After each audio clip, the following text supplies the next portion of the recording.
Good afternoon, everyone. It's a moment of great pleasure to welcome each one of you at the 15th webinar of the Master Knowledge webinar series. It is an absolute delight to share that ICSI has successfully completed 14 webinars in the past few months under the Master Knowledge series EEE. I am more than happy by hosting this 15th webinar of this series and be part of this knowledge sharing and capacity building journey. As you all are aware that the focus of the EE series is to touch upon the significant topic of corporate laws and focus on the very provisions of the Companies Act and the SEBI regulations which have great impact on our professional assignments. It goes without saying that the intent of this webinar is to guide the governance professional in keeping a track on the latest development in the legal and regulatory area. Friends, this webinar was initially supposed to be addressed by Mr. B. Narasimhan, the Vice President of ICSI. However, he has got a sad incident in his family and yesterday he has lost his beloved mother. Due to this, he is unable to join this webinar. We ICSI Parivar is standing with the family of Mr. Narasimhan in this tough time and place our heartfelt condolences and we pray the Almighty to may the departed noble soul rest in peace. May God give the strength to all the family members to bear this irreparable loss. Friends, our 15th webinar of this series today is another significant topic, Structural Digital Database under the SEBI PIT Regulations 2015. Control on sharing of unpublished price-sensitive information, UPSI, by those who are having access to it is in a structured manner is one of the key sensitive areas dealt with under SEBI Prohibition of Insider Trading Regulations 2015, or as we call it as a SEBI PIT regulations. Only any UPSI is shared, the company lose control over further use of that information by those who come into its possession. If such information is missed or misused for insider trading, it becomes difficult to establish a connection between the company and the recipient of the information. In this backdrop, the concept of Structured Digital Database (SDDD) was first introduced through the SEBI Prohibition of Insider Trading Amendment Regulations 2018, which came into effect from 1st of April 2019, based on the recommendations made by the Committee on Fair Market Conduct. Later on, these provisions were further amended in 2020. Regulation 3.5 and Regulation 3.6 of the PIT regulations are the root of the entire concept of SDD, wherein it is important for the companies to maintain a trail of sharing of UPSI so that if investigation in breaches or apprehended breaches of the PIT regulations or misuse of UPSI is initiated, then there should be trial of how the information was shared from one person to another within and outside the company. Company secretaries professional, by virtue of their position as compliance officer under the PIT regulations, shoulder responsibility to ensure with the company compliance with the policies, procedures, and maintenance of records, monitoring adherence to the rules for the preservation of UPSI, monitoring of trades, implementation of the codes, and maintaining SDD under the PIT regulations under the overall supervision of the board of directors or of the listed company or any head of the organization HODs, as the case may be. Thus, requisitioning knowledge of SDDs in its very exactness. And to shed the light on the topic, we have amongst us our esteemed speaker today. Our first guest, Mr. Anindya Das, is the Chief General Manager with the SEBI. He has been with SEBI for around 23 years and has worked in many areas in SEBI, including Integrated Surveillance Department, Corporate Finance, Collective Investment Scheme, etc. He has also been associated with formulating various policies in the area of takeover, buyback, and delisting and public issue of companies. We welcome you, sir, on behalf of the ICSI. Our second guest is Shri Gopal Krishnan Iyer, Chief General Manager, Listing Compliance from Bombay Stock Exchange Limited. A qualified chartered accountant and CFA with more than 30 years of experience in the field of capital market and around 24 years with the exchange itself, during which he has headed many departments. He was on the deputation of CDSL in its formative years. Later, he handled listing, members compliance, broker supervision, investor services, and exchange compliances. He is currently heading the listing compliances and legal regulatory. He is also a member of many subgroups of SEBI. We welcome you, sir, on behalf of ICSI. Our next guest is Shri Avishkar Nayak, Vice President Surveillance NSE of India Limited. a chartered accountant and company secretary by profession. He has been working in NSE for last 18 years and has headed various departments such as investigation, surveillance, clearing, corporation, technology, and listing. He is trained in Six Sigma and specialized in training data mining models. He has been awarded CA Professional Achiever Award by the Institute of Chartered Accountant of India. We welcome you, sir, on behalf of the ICS. Our next guest is our own CS Makaran Joshi, founder and senior partner of Makaran Joshi and Company MMJC, the practicing company secretary firm, with an experience of more than 20 years. He is well known for his interpersonal skills. A member of the Secretary Standard Board of ICSI since 2019. He was a member of the Auditing Standard Board of the ICSI in 2018. Group convener for the guidance notes on the provision of insider trading and guidance note on CSR published by the ICSI. We welcome you, sir, on behalf of the ICSI. So, all the dignitaries welcome you to this webinar and extend our heartfelt gratitude for your presence. Now, we'll move towards the address from our panelists for an opening remarks from each panelist, and thereafter we will take up the question and answer till the time permits. We'll begin with you, Mr. Das. Over to you, sir. Good afternoon, everybody. First of all, I would like to thank ICSI for arranging this webinar and inviting me to speak on this. And I'm also very thankful to ICSI that on topic of SDD only, I think this would be the third webinar. It could be more, I'm not sure, but I think a lot of initiative has been taken by ICSI in promoting and spreading the concept of SDD. See, focal point of insider trading control is UPSI. And thus, for controlling insider trading, integrity and confidentiality of UPSI has to be maintained till it is ripe enough for disseminating it to the public. PIT regulations prohibit insider to communicate, provide, or allow access to UPSI to any person, including insider. However, for legitimate purpose, the UPSI can be shared. That is, UPSI can be shared on need-to-know basis, not to everybody, need-to-know basis. Thus, the company should also have code for what is need-to-know basis, what information can be shared with whom. So, the UPSI will always originate in the company and will travel first inside the company and then may travel outside the company. The purpose of SDD is to capture the traveling of this UPSI from one person to another person. I've seen many questions where they are asking whether we need to capture all DPs or not. So it actually purpose of SDD is only capturing traveling of UPSI.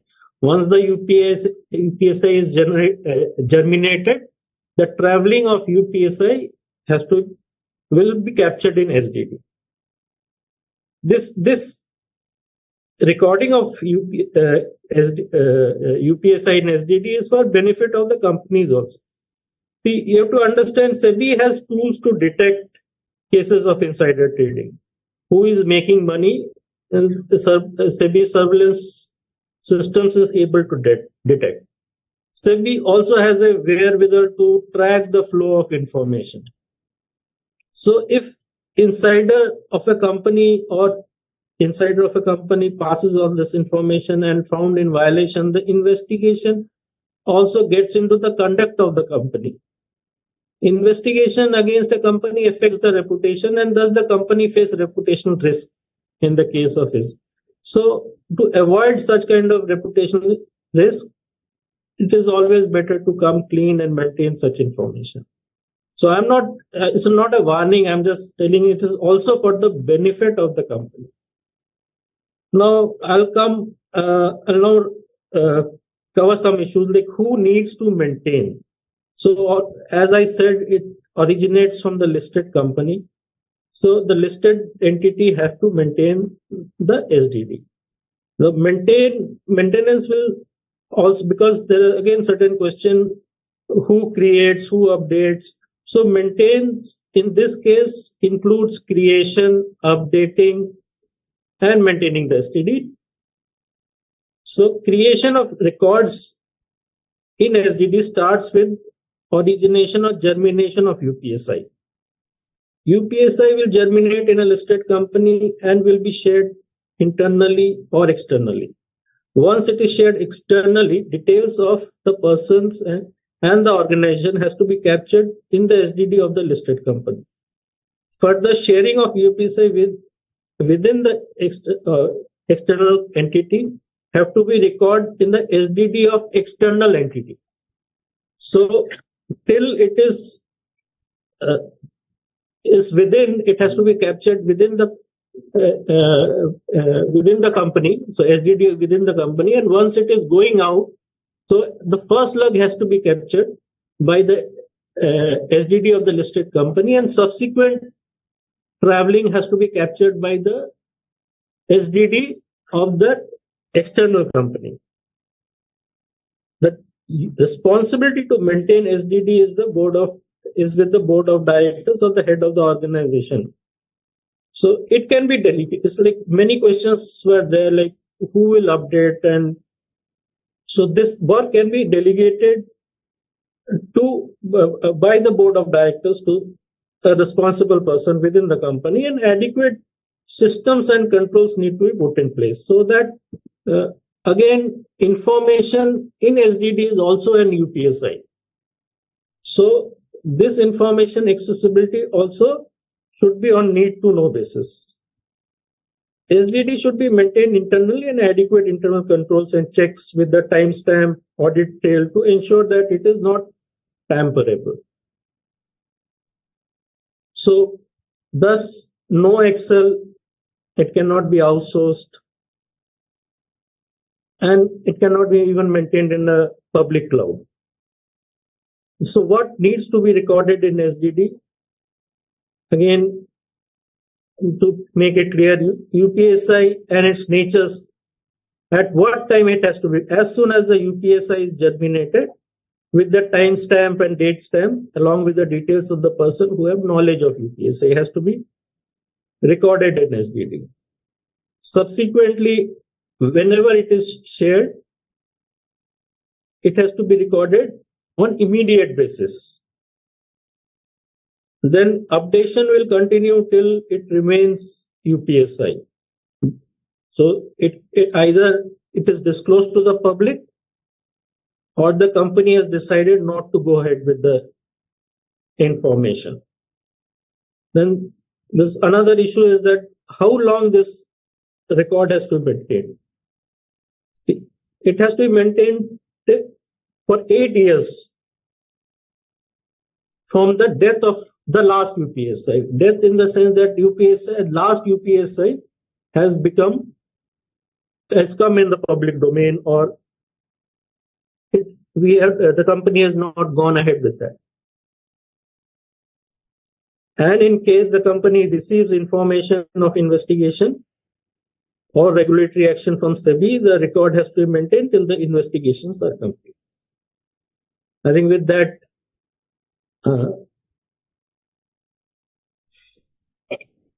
thank you, Das sir, for giving brief and views on this SDD part from the regulator's point of view and SEBI's view on that. Thank you very much, sir. I'll come upon now to Avishkar ji. Avishkar ji, may I request you to kindly brief upon with your views on the SDD part and from the compliance from the NSE concern. Thank you. Yeah, thanks. Good afternoon.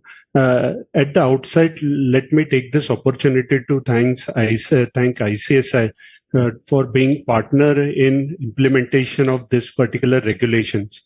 So this regulations, as Anandya sir has clearly articulated, has been in place since April 2019. And in the previous seminars also, when we were discussing this, we were articulating how, say, for the next 2 years, even after it's being there in force since 2019, there was hardly any compliance on that SDD part. And then we, along with ICSI and SEBI's support, have been able to take it to such an extent that largely now all the companies have at least started maintaining the structured digital database. Now, let me come back since Anandya sir has covered all the important aspects relating to structured digital database. What I will try to do is I will try to take one or two other points where say exchange is currently working or provide some exchange perspective on what from the insider trading perspective we as exchanges are doing. So as you all will be knowing that insider trading is a area of concern, and it's not only in India but globally, and hence globally all regulators have been bringing in some sort of regulation practices and also that they make the markets cleaner. So in India, SEBI basically brought the revised PIT regulations in 2015.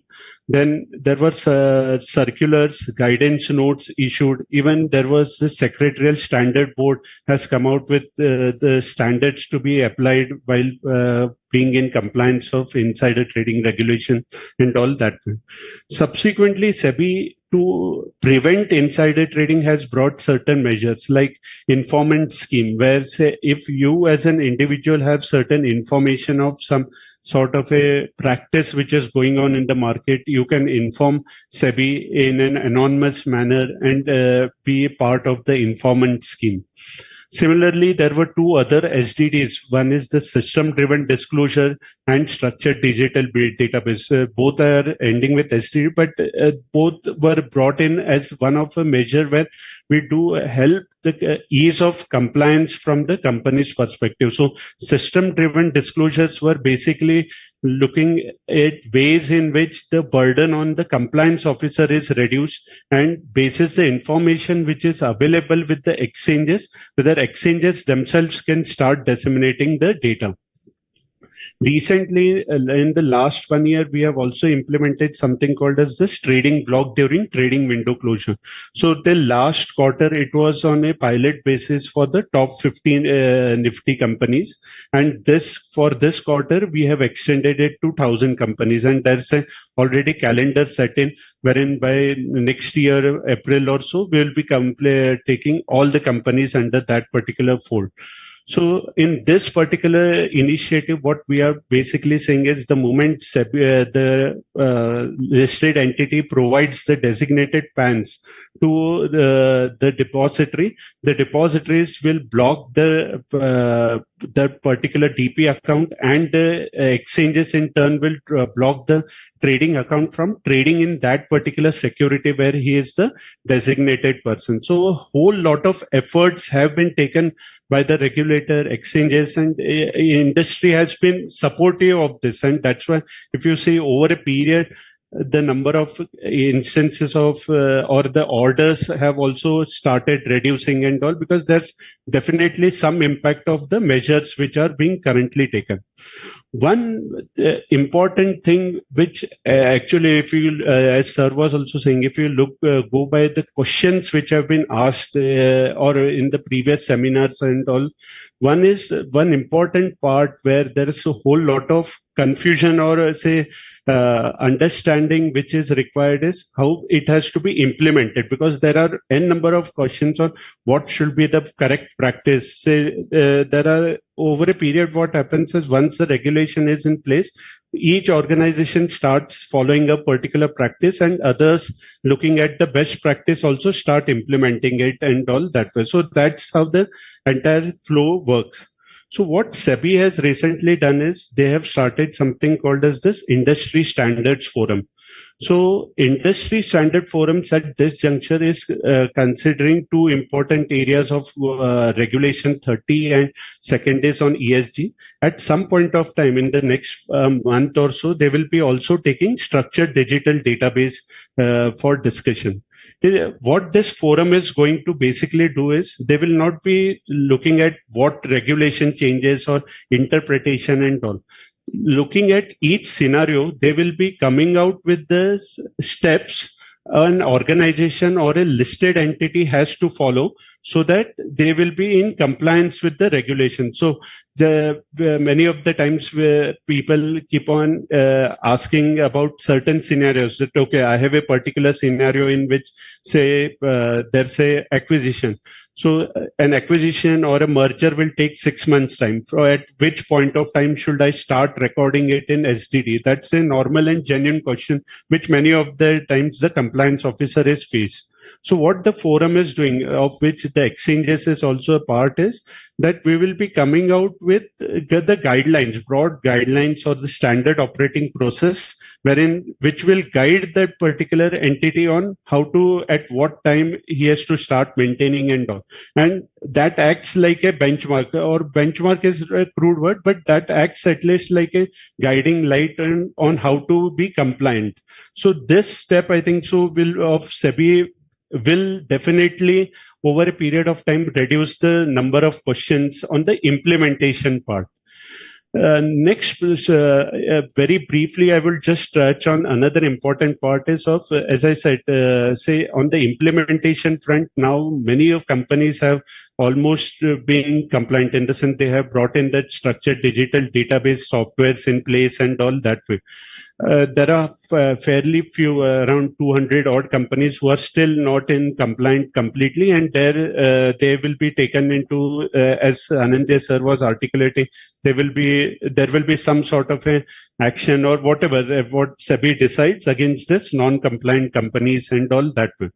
But an important part which we wanted to highlight is when, say, we get a compliance certificate, or when a company says that, okay, we are in compliant and here's the certificate from the PCS or in the secretarial compliance report. When we actually on a test check basis also have gone and checked in few cases, that time we found that there were instances where, say, the company is not in compliance with that regulation 3536. However, they have been able to get the necessary certification. So there is one area which, say, as professionals, we have to see that whenever we are giving such certificates and all, we should be completely aware of what the regulation is, and whether when we are certifying or putting a pen to that paper, whether the company is in compliance or not. Because at some point of time, if that certification itself is not giving that guarantee, then over a period it creates more sort of inspections to be done and all, which at this juncture we are trying to avoid. So I will end here and will be open for questions. Thanks. Thank you, Avishkarji. Thanks for the practical insights also on the SED issues. I'll come to you, Gopi sir, now, just to kindly enlighten the participating members on the SED issues and the perspective from the DAC extension. Over to you, sir. Thank you. Good afternoon to everyone, and thanks ICSI for giving this opportunity and putting me on the panel. So my talk has been made easy by you, Anindya and Avishkar. So there's nothing more to add to what has already been said. Avishkar has very nicely covered the exchange perspective as well as the expectations of SEBI. So what I would say is that this all started basically in 2021 when both the exchanges carried out a pilot of 20 companies each, where the even though the regulations were in place since 2019, the compliance with this aspect was found wanting, and that's when SEBI asked the exchanges that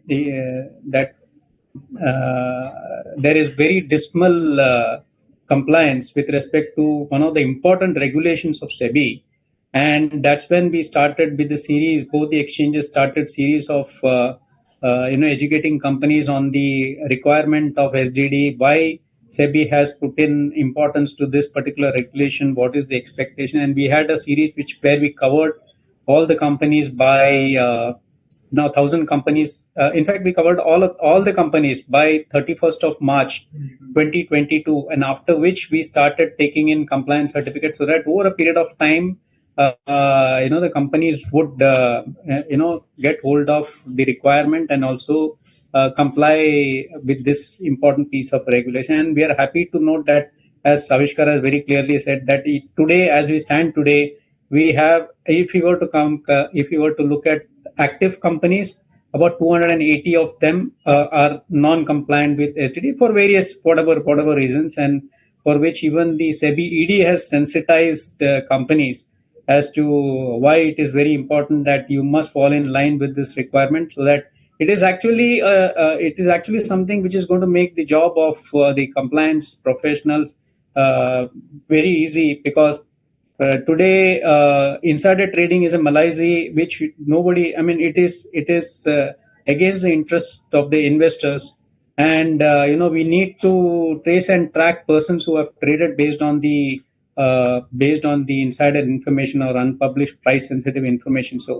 So it is quite important that this database is maintained, and there is sacrosanct, it maintains sacrosanct, and also see, one of the regulations is also, important amendment which SEBI has brought about is on this, where there is a rumor verification in mainstream media, then you have to suo moto go ahead and make your disclosure. So even in that case, this is going to be important for compliance officers to find out as to, if there have been any leakages in information. So overall, it is for the betterment of the marketplace, and so that we root out any insider trading. And if it happens, the regulator is quick to catch those culprits, and then they are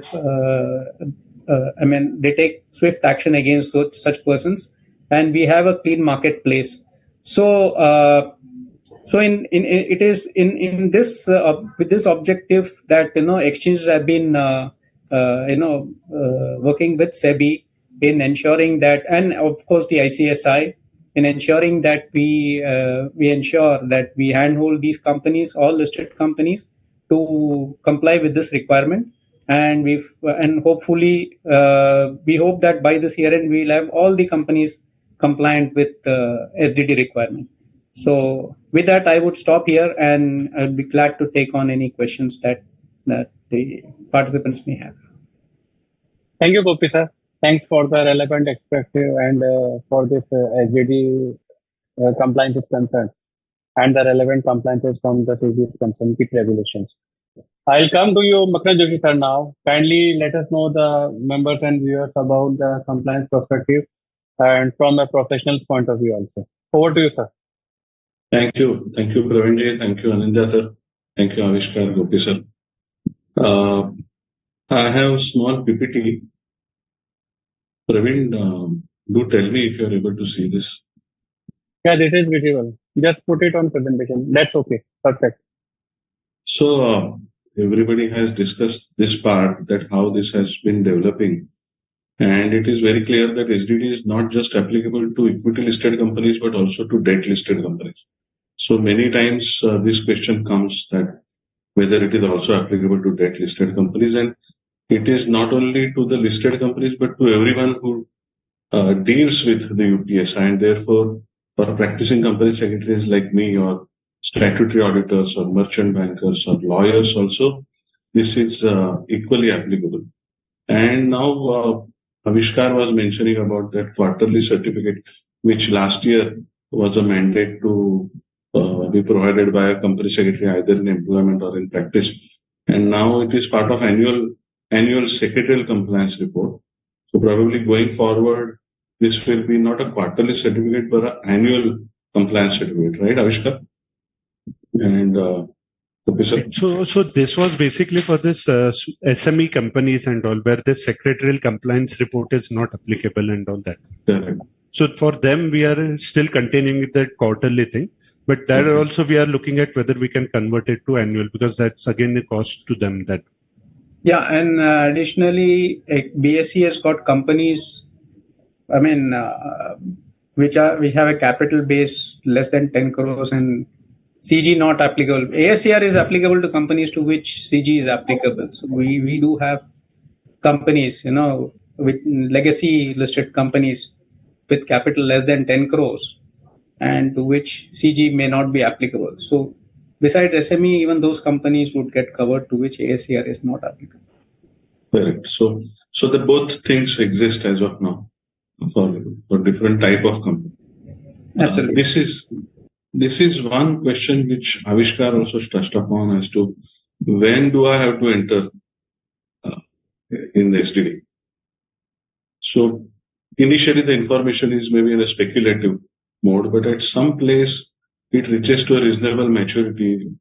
I call it meeting of minds. This was classic explained by SEBI in its order Shreyas Tambe case. I think he was an employee of Biocon probably. This is in this case and some other cases also. In some of the adjudication orders, this analysis has come up very well that when do you have to start updating entry in STD, and the end of the STD is disclosure or abandonment, because not every project may reach to the disclosure.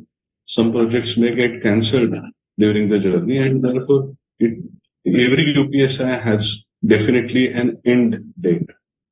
Either it gets published or it gets abandoned, but it's a start date and an end date is necessary. And during that process, whatever the development which we have to capture in SDD is an important point, which I thought I will share.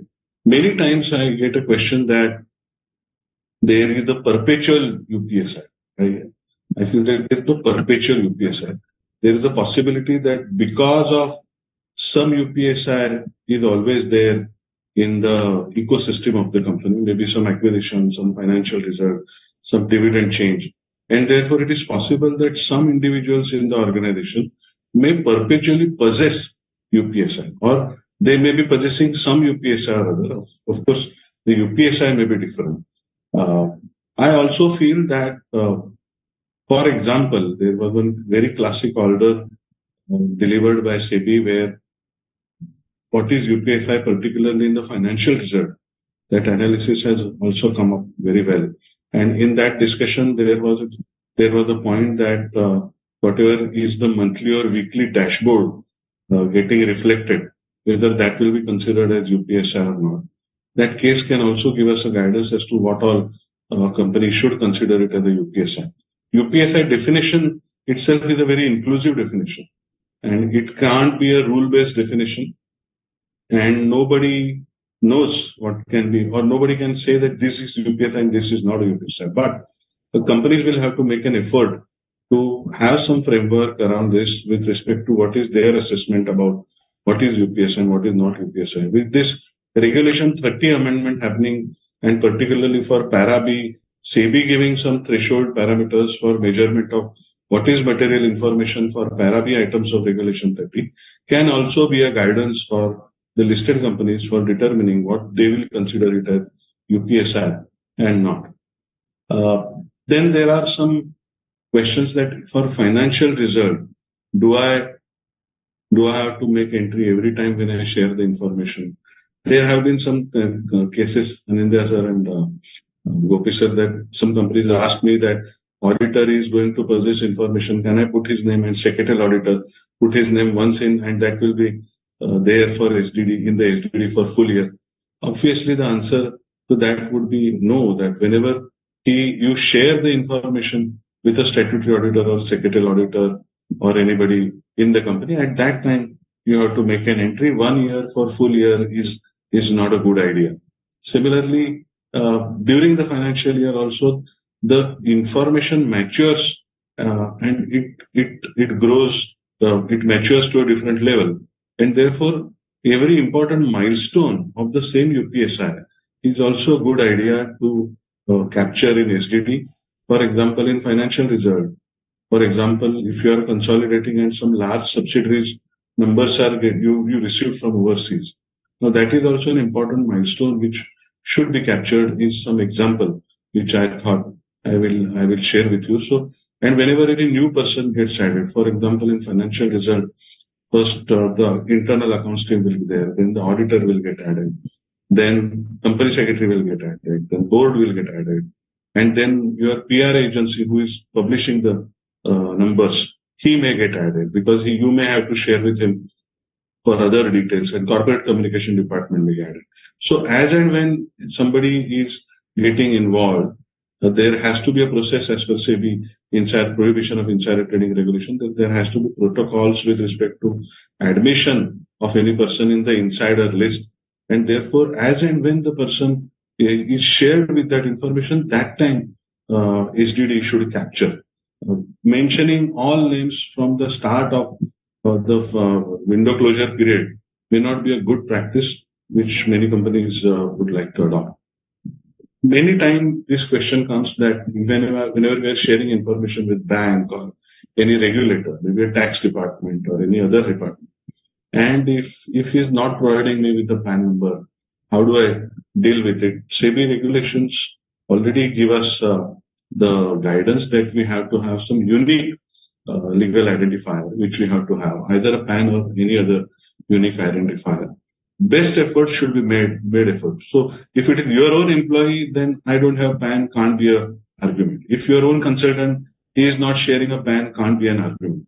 But if it is really impossible for you to insist on getting his PAN number, and sharing that information is a statutory requirement, and in such scenario, best effort should be made. At least some identifier should be punched in. The name of the person with whom you are sharing, that has to be punched in the SDD, that we will have to do as the company secretaries, companies who are complying with the policy. There have been some practices with respect to sharing the information on their separate servers are created where some information is stored, and different date, different people are given access to that information. So it's a good practice, and whenever you give that access, every time to whomever the access is given of that server, the entry should be made in the STD. Some companies follow a practice that, for example, for statutory auditor or for some other consultant, there is a common ID on which an information is shared, and that information is used by multiple people from that outside organization. I believe that this is not a good practice, and individually sharing with a person is a good practice, and whomever the company is sharing the information with an outside entity, his name, his identifier, plus the company's name and identifier details will have to be captured in the STD. After that, for example, if a company shares that information with MMJC with me, then within MMJC, to whom all the information is shared, that becomes a domain of the other consulting firm or an intermediary or a fiduciary with whom you are sharing. But at first level, with whom you are sharing, that cannot be anonymous. It has to be person identified, and his name and other details also we have to mention. This is one common question which clients ask me, that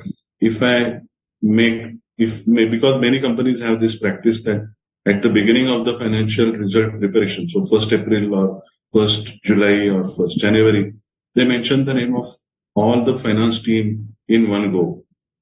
First of all, we discussed that it may not be a good practice. As and when the person gets involved, that should be covered. But we have to remember that both window closure and SDD is an overall frame. And if there is a window is closed, there is the presumption that you were aware about UPSI. And if in SDD your name is captured, there is a presumption that you were aware about UPSI. Of course, it is rebuttable. If you are a bona fide case, you can always place your facts in front of the adjudicating authority. But there is a presumption that once your name is there, then you were aware about the UPSI. And one question which many times I come across, that with this mandatory freezing of the PANs becoming a norm for financial result, and probably, I'm not sure, Rupi sir, Anindya sir, Vishkar can throw light, but it may be future, we may go to a level where even for non-financial result UPSI, we may give them a facility of freezing the PANs. With that, whether SDD has any relevance is the question which many times people ask me, and my personal view is that SDD will get more relevance thereafter, because who all were aware internally. The direct traits of those individuals will be a history, but the acquaintance of those individuals and searching out whether those acquaintances have dealt with the shares of the company will become the role of the investigating, or that kind of case laws we may start seeing as we go further. And therefore, SDD is not going to lose its relevance. The relevance is going to only increase, or or the trust is going to only increase is my submission. Like Avishkar said that at least many companies have UPSI. We are also secretarial auditors, and we see that whether the disclosures which are happening, whether it is treated as UPSI, whether SDD entries were made into those things or not. For all practicing professionals and fiduciaries also, we have SDD is getting implemented or has got implemented. And every practicing, if there are practicing company secretaries on this webinar, then urge for all of us that all of you that you should have SDD, and there has to be a compliance officer within our ecosystem also to take care that the SDD is updated and the prohibition of insider trading code and other compliances are followed. With this, Praveen, over from me and up to you for next question. Thank you. Thank you, Makaran sir, for a nice and history presentation on the SDD part. If you all okay, sir, as the esteemed panelists, can we start with the question answer, because that is going to be charm for this session. I mean, we have got huge amount of questions from this SDD topic is concerned. So shall we go ahead, sir? Yes, please. Yes. Thank you. Thank you. Sir, I'll come with the first question to you, Anindya sir. Since the designated persons are liable to enter information about sharing of UPSI in SDT, will compliance officers still be held liable for non-disclosure of UPSI in SDT software shared by the designated person to the third party? No, I did not get it. Means if the SDD, the information is shared by the other designated person, so whether the compliance officer will only be held liable for this? See, the regulation says overall responsibility lies with the board of directors.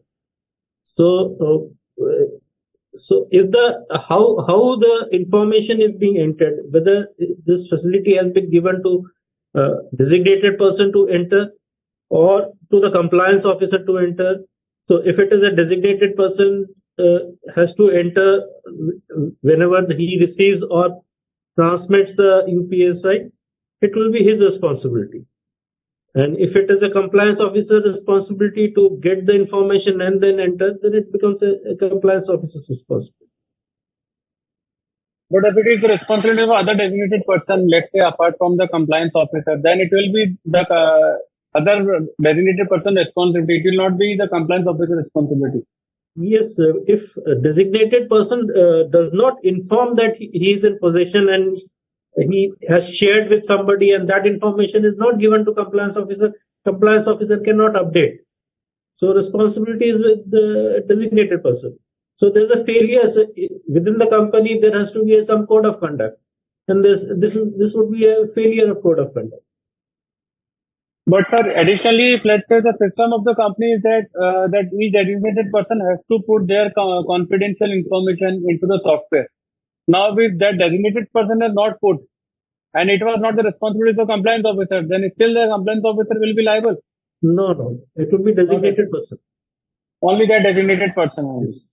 Right. Thank you. I'll come to you, Gopi sir, for the next question. The question says, do we need to give notice of trading window closure to the relative of the designated person and maintain the data of the relative to into the SDD?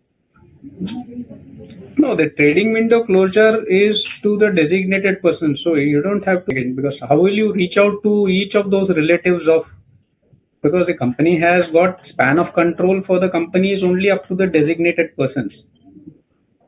So today the trading window closure is for designated persons, but at some point in time, I suppose to ease out the compliance for the corporates, maybe in a phased manner, we may even extend it to connected persons and to the the relatives or the extended DPs. So trading window closure would be up to the designated person. That is because reaching out beyond them is going to be a Herculean task for the companies to how will the company ensure that the person gets that particular information? So it will be only up to the DP level, and they will have to ensure. Maybe in your code of conduct you can include that the DP shall ensure that the connected persons and the relatives covered under that are also sensitized on the trading window closure. Correct. Thank you, sir. I'll come to you, Makran sir, on the next question. Yeah. That each time we record the circulation of UPSI within or outside the organization, we have to close the window, trading window? So as per para 4 of Schedule B, whenever there is a UPSI and compliance officer is aware, he has to close window. So whenever there is an entry, first entry in the SDD and first time the person's name appear, to that person for that UPSI window closure compliance will have to be done by the compliance officer. But once it is closed and whenever there is the information is getting shared again, maybe different information, but pertaining to the same transaction, the window is already closed for him. So again, a communication will not be required, if that was the question. Correct. Again, the related question, Makran sir, I just wanted you to clarify on this. As per Regulation 3, the person having UPSI or may have access to UPSI is required to be entered into as a designated person into the software. Does it need to be the same list which we are updating with the depositories or the system-driven disclosure? Does it? Does it need to be the same list in which we are updating the depositories for the system-driven disclosure? So in system-driven disclosure, companies update with the designated depositories, the name, and that is only for financial result, not for other UPSI. And if this question is pertaining to the financial result in particular, those names who have been entered in the DP list, which have been entered for the financial result, those names definitely will have to come in SDD, but it may not come on day one. It can come as and when the information is shared. That is up to the company, because SDD has to give more closer, more realistic data when it comes to inquiry or investigation. Because many times we see that window is closed, but the person says that, oh, I was not aware about this particular information. These kind of arguments come. And then any regulator would look at SDD, and in the SDD, when you make an entry of a particular person, communication has to go to that person that now your name is entered in the SDD. So therefore, SDD should be more granular, and that will help the bona fide people to argue well, and that will also help regulator to understand which person was brought in as an insider at what level.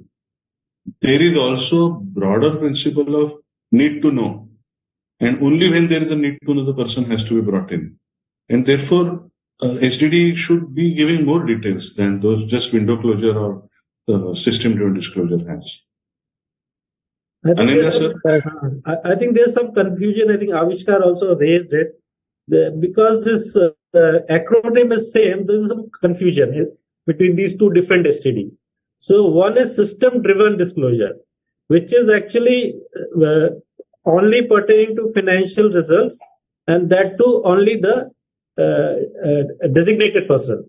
Whereas structural digital database is the flow of information, the flow of UPSI is being captured. So these are two different things. I hope my answer will clarify that.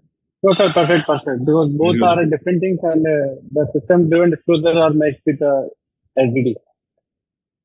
Again, Gopi sir, I just wanted to come to you on this question. What are the non-financial events that can be considered as UPSI and need to be recorded under the SDD? Oh, this is pretty simple. If you go to Regulation 30, anything other than financial information would be an UPSI. So, so you have, say, mergers, acquisitions, or if you have, say, a bonus issue, or a dividend declaration, or a buyback, or any takeovers taking place. So there are a whole lot of information which would constitute an UPSI other than financial results. That too, M&A and all that. M&A, yeah. Basically, M&A is one of the major UPSI. Whether changing of auditors is also a UPSI, sir, before the expiry of the term. uh, that that would be circumstantial as to the reasons why the auditor is being changed. So, I mean, it is for the company to.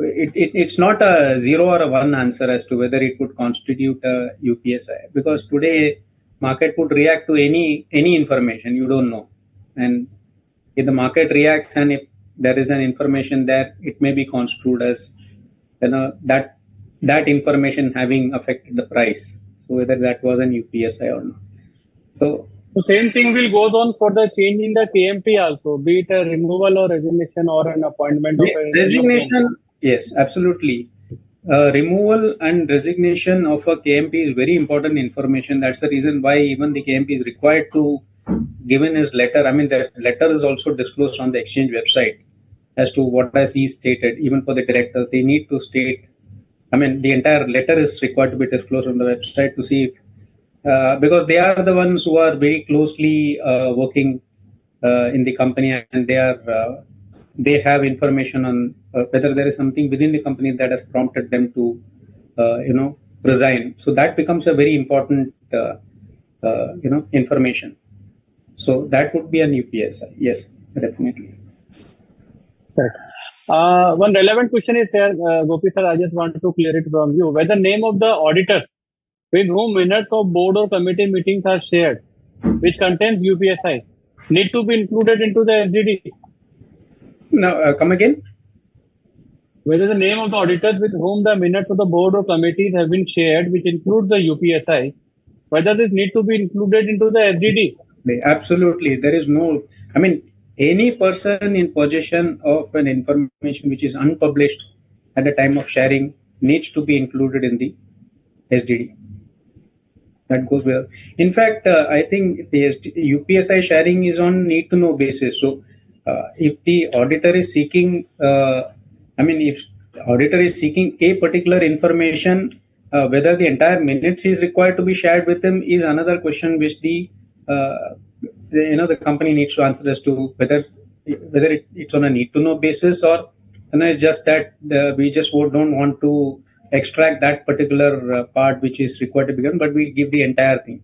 But if it is given, yes, you need to put in his name in the SDD database. Okay. I just wanted to come to you with one question. PIT regulation specify the definition of UPSI at a broader sense, like financial result, merger, restructuring, appointment of director, etc.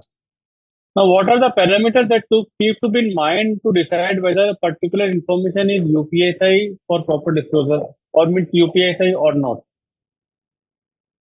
So this company has to decide that whether it has reached a stage where the probability of going ahead with that is more than not going ahead. So, and that particular information, if comes to the public, will materially impact the price of the share. So, the company needs to decide at what stage that event is or the information is. Only at the rest of the company. Yeah. Whether the probability is higher of going ahead with that or not. Again, sir, let's say, what will be the trigger point for recording of UPSI in case of M&A transaction? When there will be discussions, many discussions for finalizing of the deal, and many parties will be involved into the transactions. So the similar query is there, but how we can figure out what point we should treat this as a UPSI and we should put this for recording into SDD? See, when the company decides now they want to go ahead with the transaction and they are ready to sign the NDAs, etc. So at that point of time,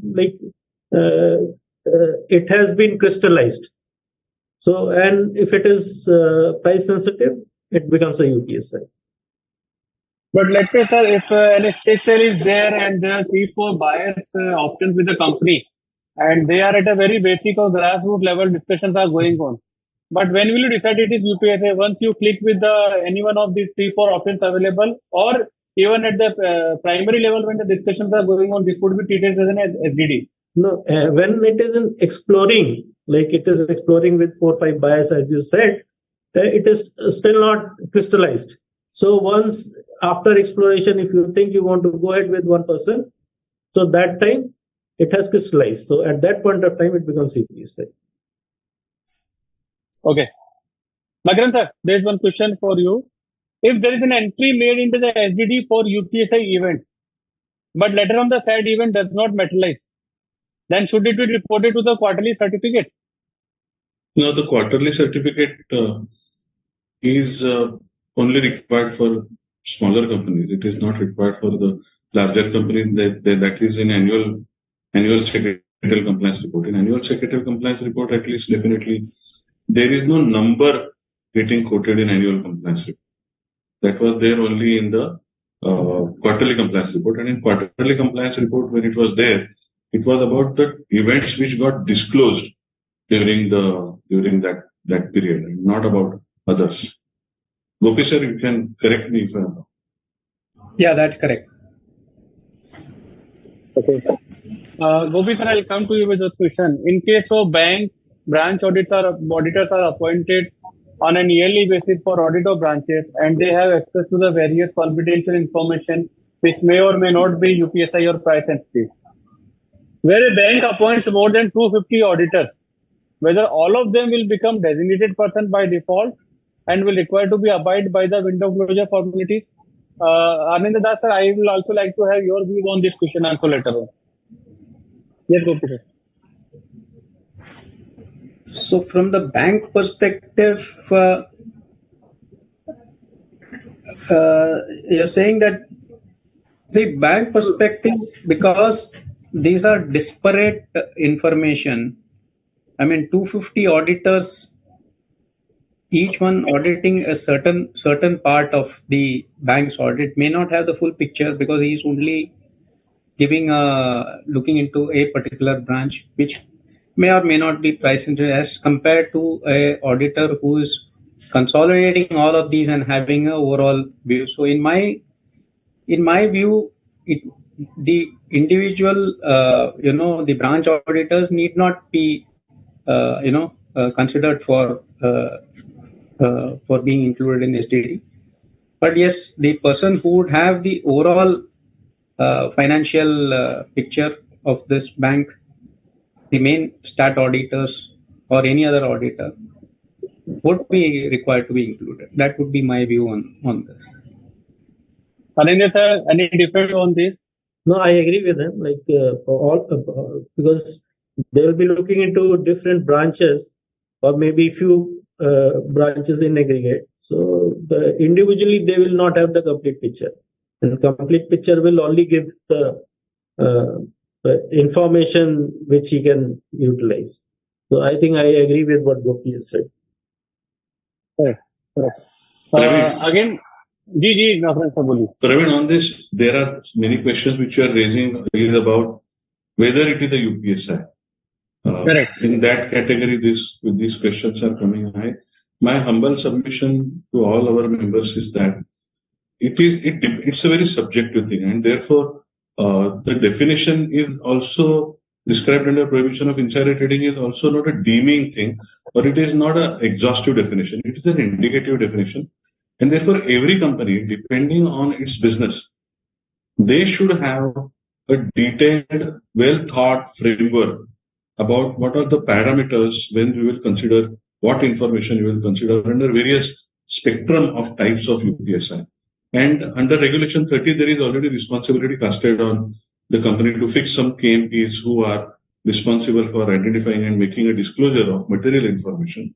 Similar duty can be extended to those key officers to deliberate on this information, document it real time, and then based on this framework which the company has adopted, so that even if there are some questions based on some news floating in the market or otherwise, the company should be able to answer it constructively, and that there has to be consistency in practice, and therefore a properly laid down a framework adopted by the company, followed, well discussed, documented real time.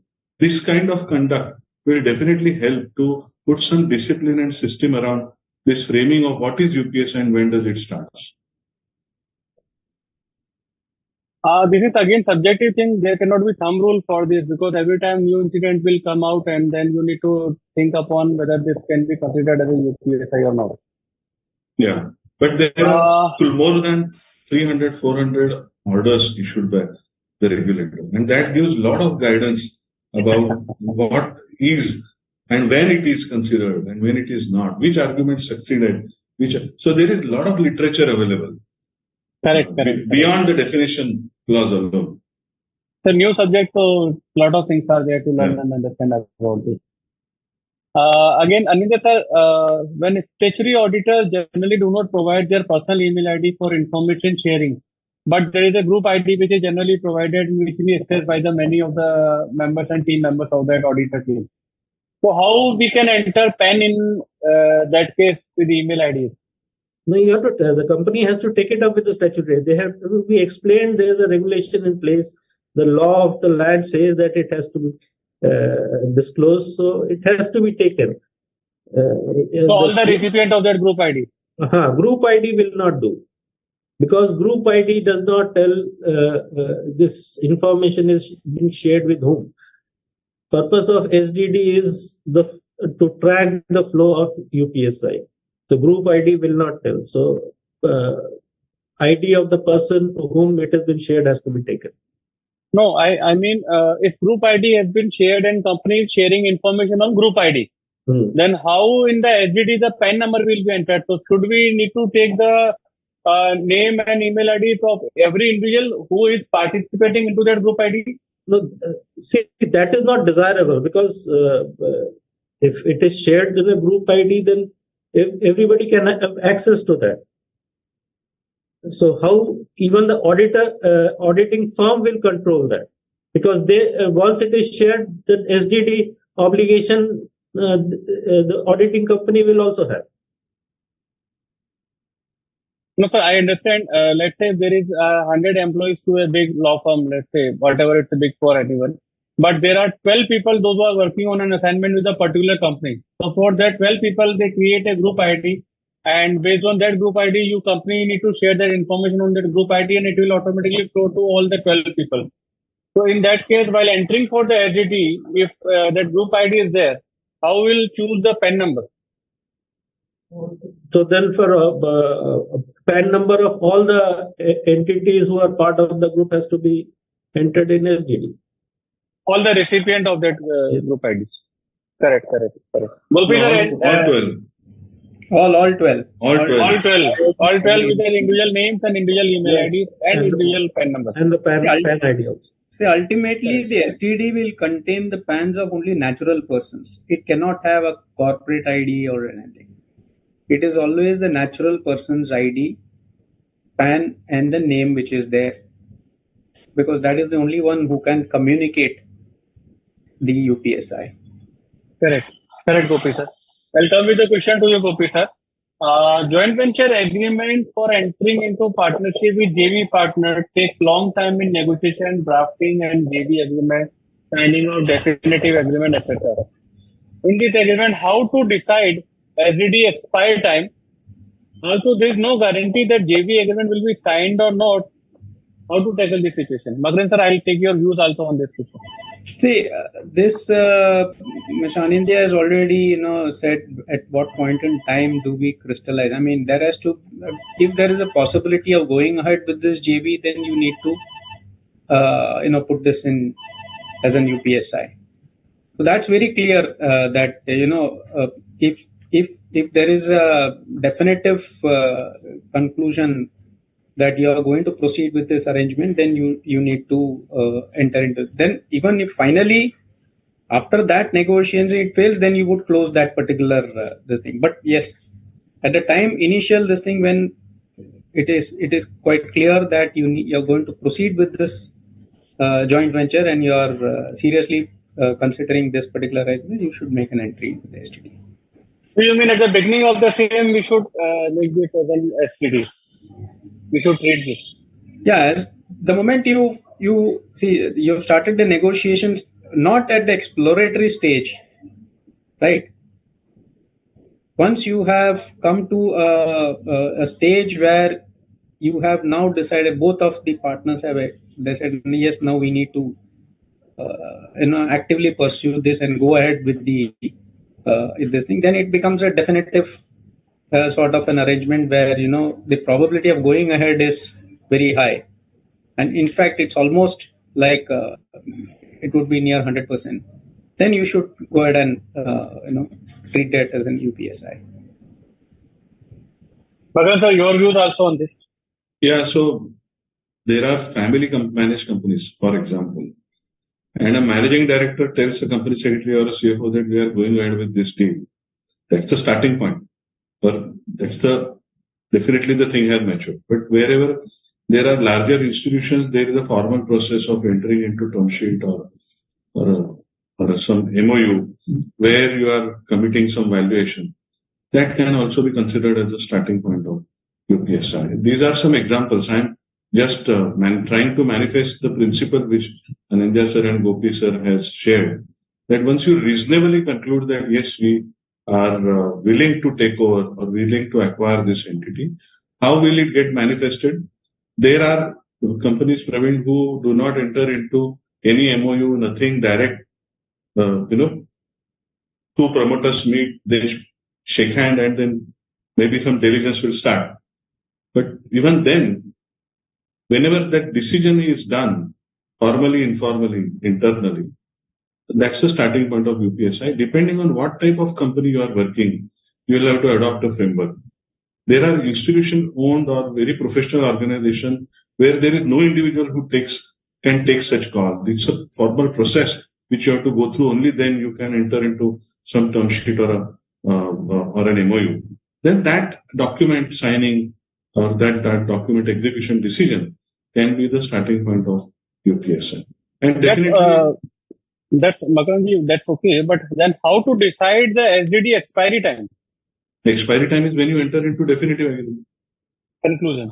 Definitive agreement. So whenever you enter into definitive agreement, or you cancel the deal, either of the two. Okay. Either of the two. If till the time the final decision on this side or that side does not happen, it remains a UPSI.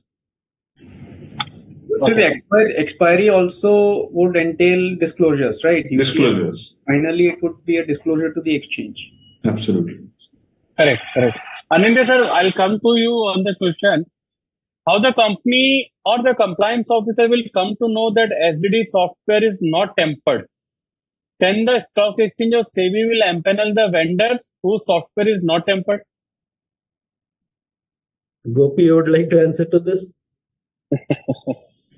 See, whether it is tampered or not tampered. See, one thing this is clear that the database has to be within the control of the company.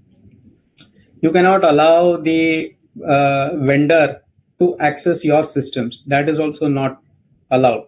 So entire system is under your control. So you would know whether it is tampered or not tampered, because the persons who are in control, at least the compliance officer would have done the initial testing of that software to test all these capabilities, right? Whether there is overwriting is done or you allow deletion. So whatever is the requirement of 3.5 and 3.6 are available in terms of audit trail, non-tamperability, everything is there.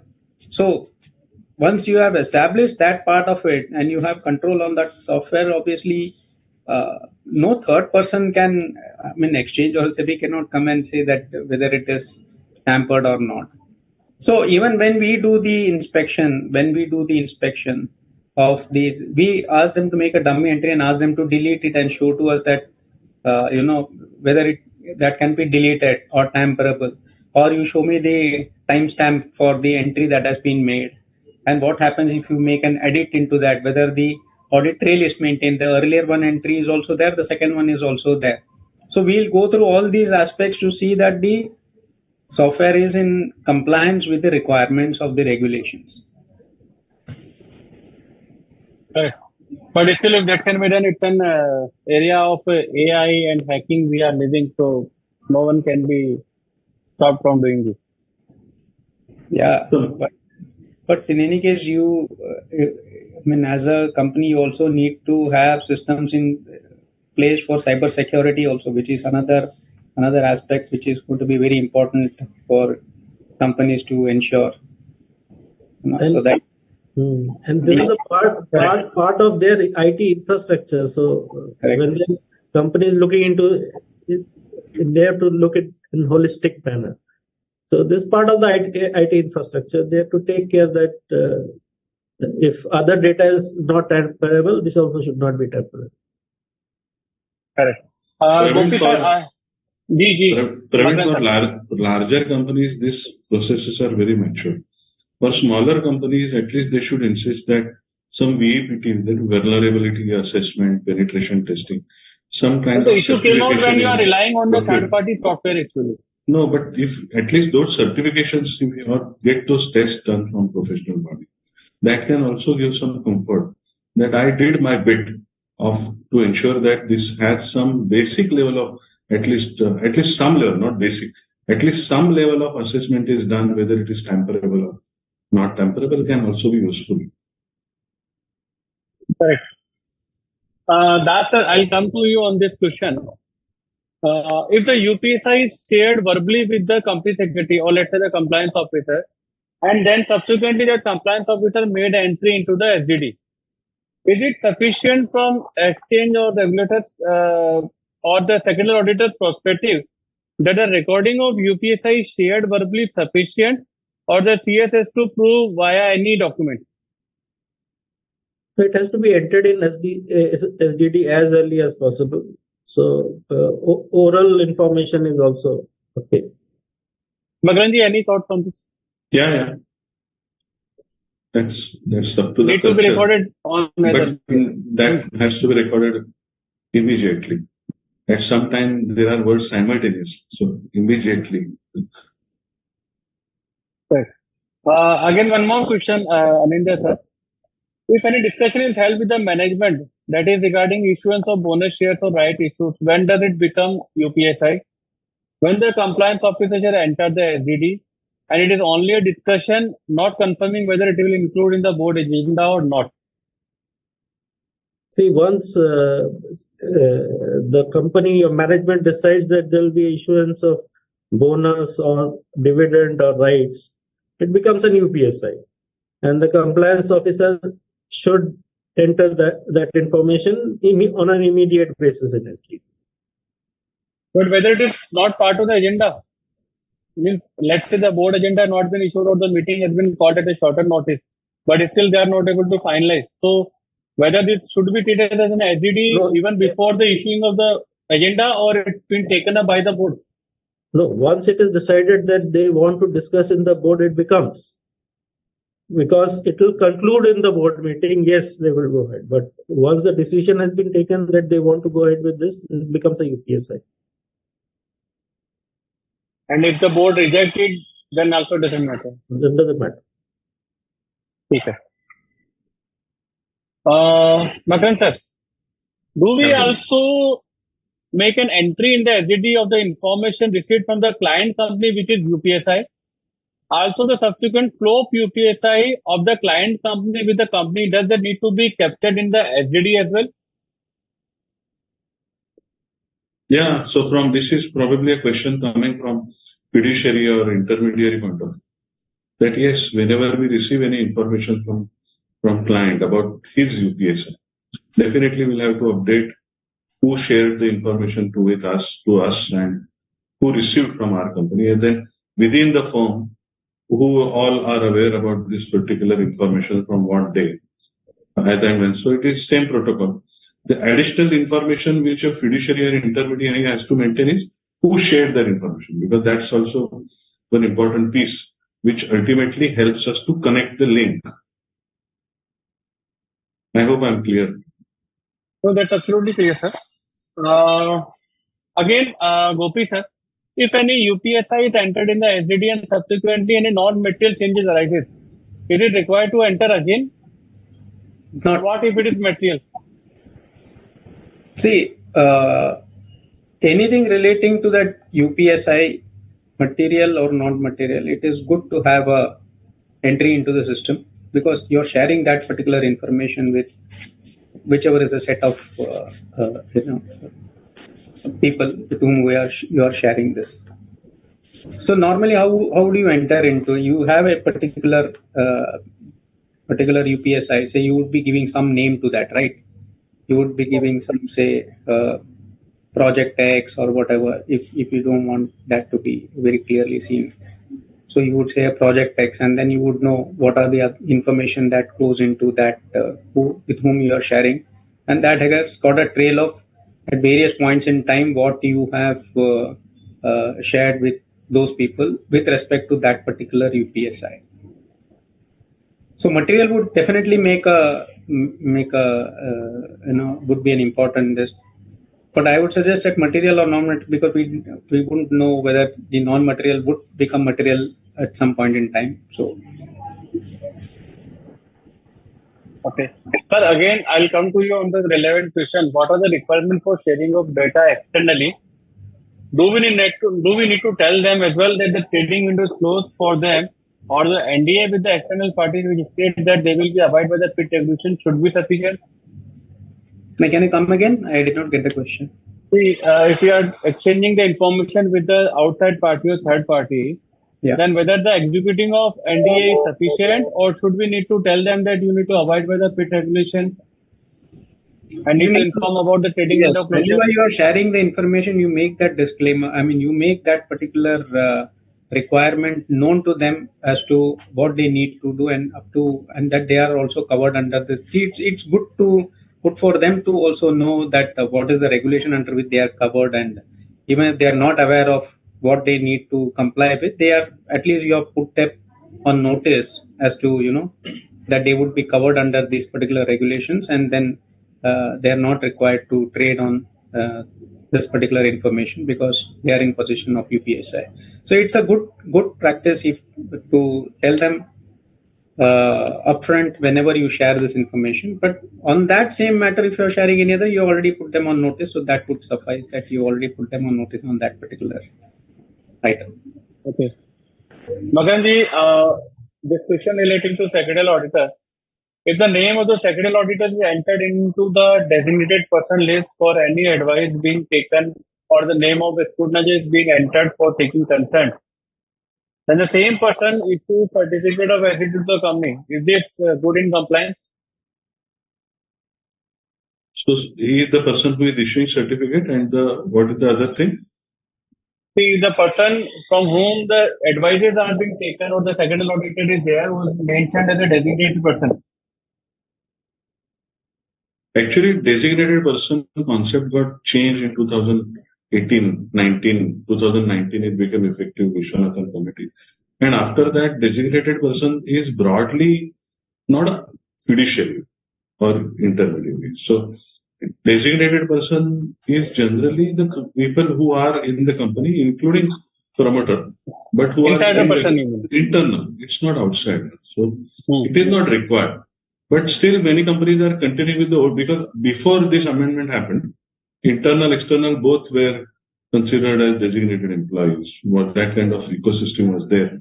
So many companies still continue with this practice, although it's not a mandate as of now, because fiduciaries are completely independently in charge of their role and their monitoring. They have their compliance officer. They have to monitor that there is no violation. If there is a violation, there has to be reporting. So it's completely different thing.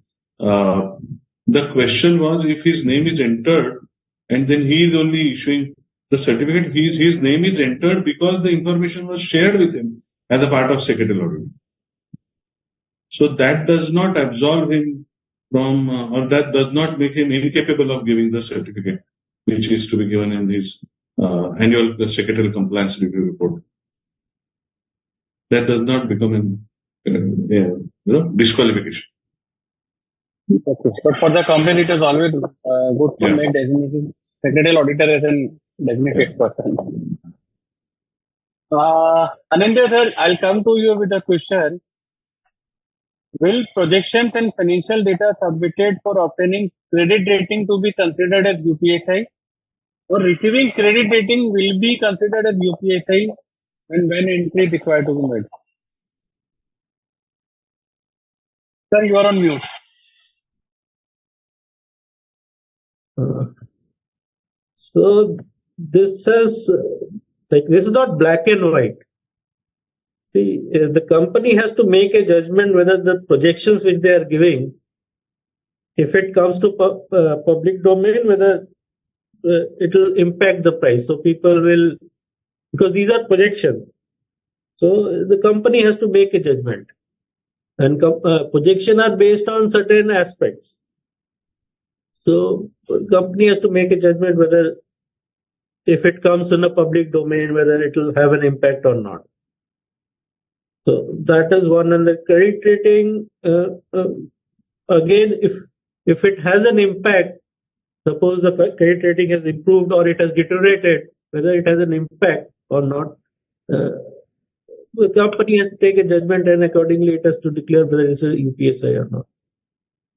And again, change in the credit rating will also amount to SDD, and this also need to be reported. Yes, if it is a UPSI, then flow of UPSI has to be maintained in SDD. Be it upper side or lower side. It becomes UPSI in the hand of company. So possibly when credit rating agency is giving, so they would not be able to judge whether it's a UPSI or not. Okay. Sir, again, similar question. When will projection and financial data submitted for obtaining credit rating will be considered? This is the question. The question is whether as a part of the corrective measures, company can enter into UPSI entries which were missed on any event. And if enter today, then what would be the consequences for the company and compliance officer?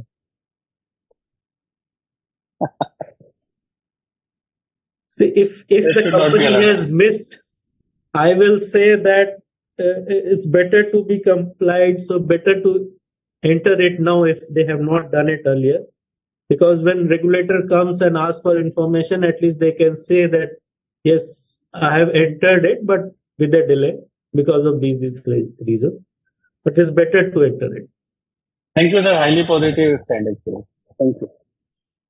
Makaranji, as a finance team of a company working on preparing financial, do we need to record the name of each of the team member as they have already, they are the DPs under the control, under the code and required to comply with the same?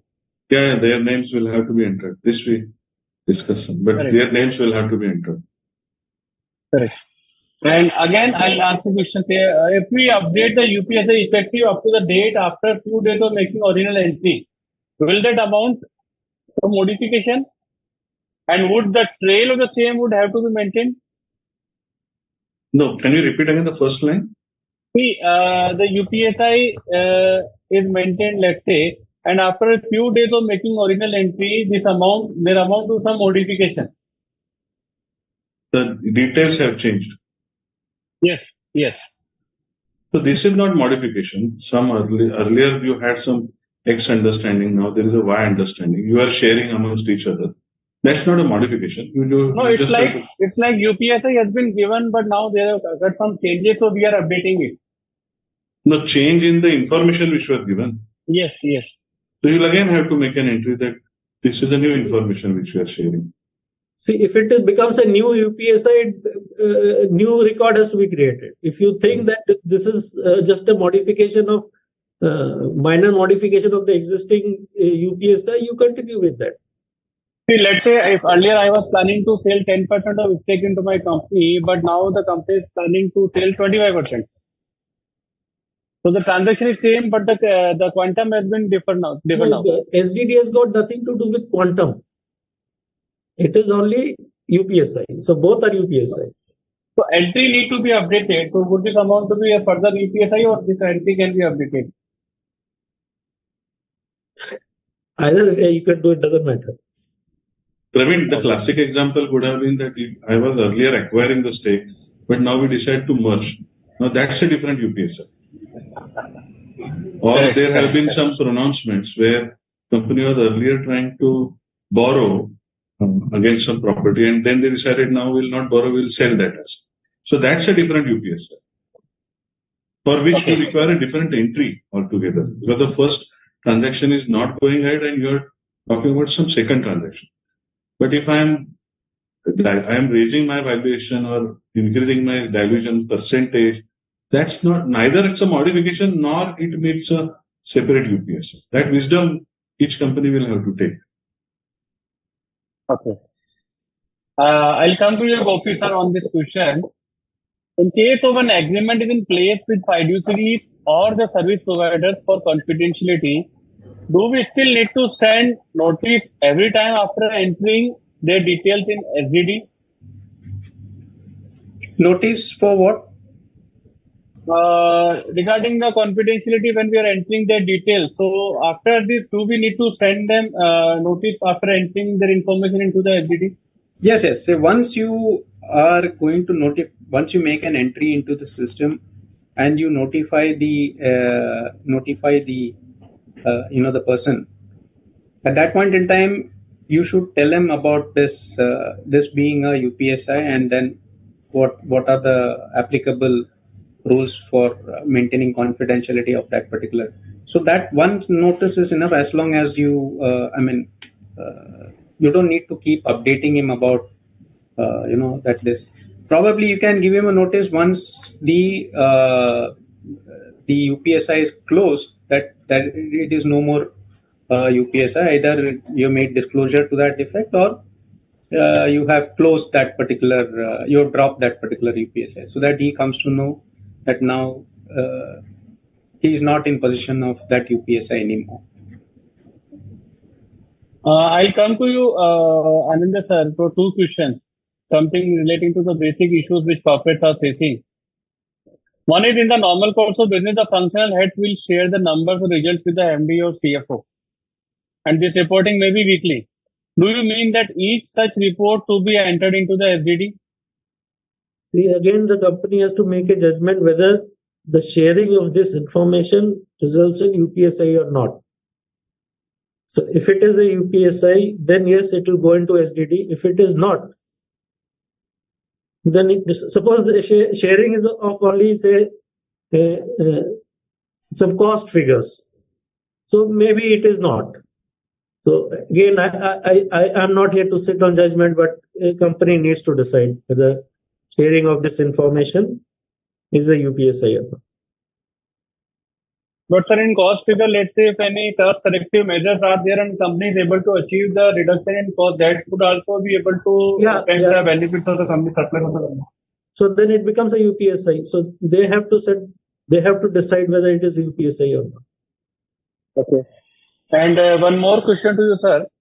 Bankers generally do not give their PAN number or any other identifier. How can we comply with this regulation?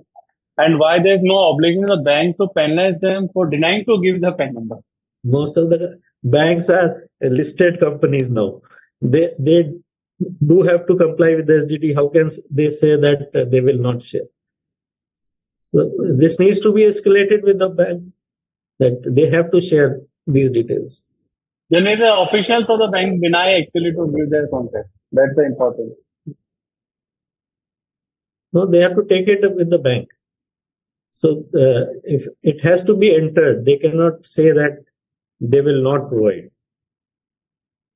Okay, so they have to provide. There's no excuse to that. Because they are also a listed company. They are aware of these regulations. So basically, you need to escalate it with the seniors of the bank only. You need to provide, else we need to report to the regulator. Yes. And the bank will also have their own compliance officer for this compliance. You can reach out to that compliance officer.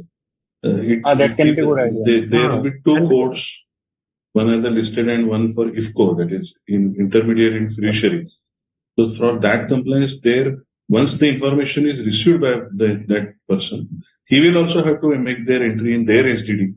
So there are a lot of compliances which the bankers also have to do after they receive the information, which is UPSI, if it is UPSI. Correct. Gopi sir, I'll come to you. Question relating to regulator side is concerned. If any summons are issued by the regulators or government department, let's say GST department or CBI or labor law department, on the directors or senior management of the company, whether this should be treated as an UPSI? Issue of summons to the directors. Yes. Summons because it is. Summons may not be UPS because summons is only calling upon that person, right? I mean, there is not anything which is No charge framing is there. no charge frame or nothing conclusive have arisen out of that. It's only initial stages of an inquiry or whatever. Maybe. Finally, it may even get dropped. But sir, nowadays, if I don't want to name the company, if let's say you take any big giant of the Indian industry or any MD of that, and if the ED or EOW issues summons and tomorrow it comes into the public, that public share will definitely go down to a big extent. We don't know water is getting into the mouth or not, but yes, the summoning by the EOW or ED nowadays is very tough. So and how people and investors take it. So I don't know. Sir, your views on this?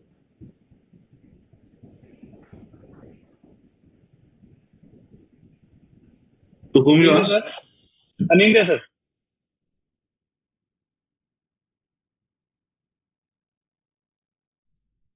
See, actually it is at a very preliminary stage.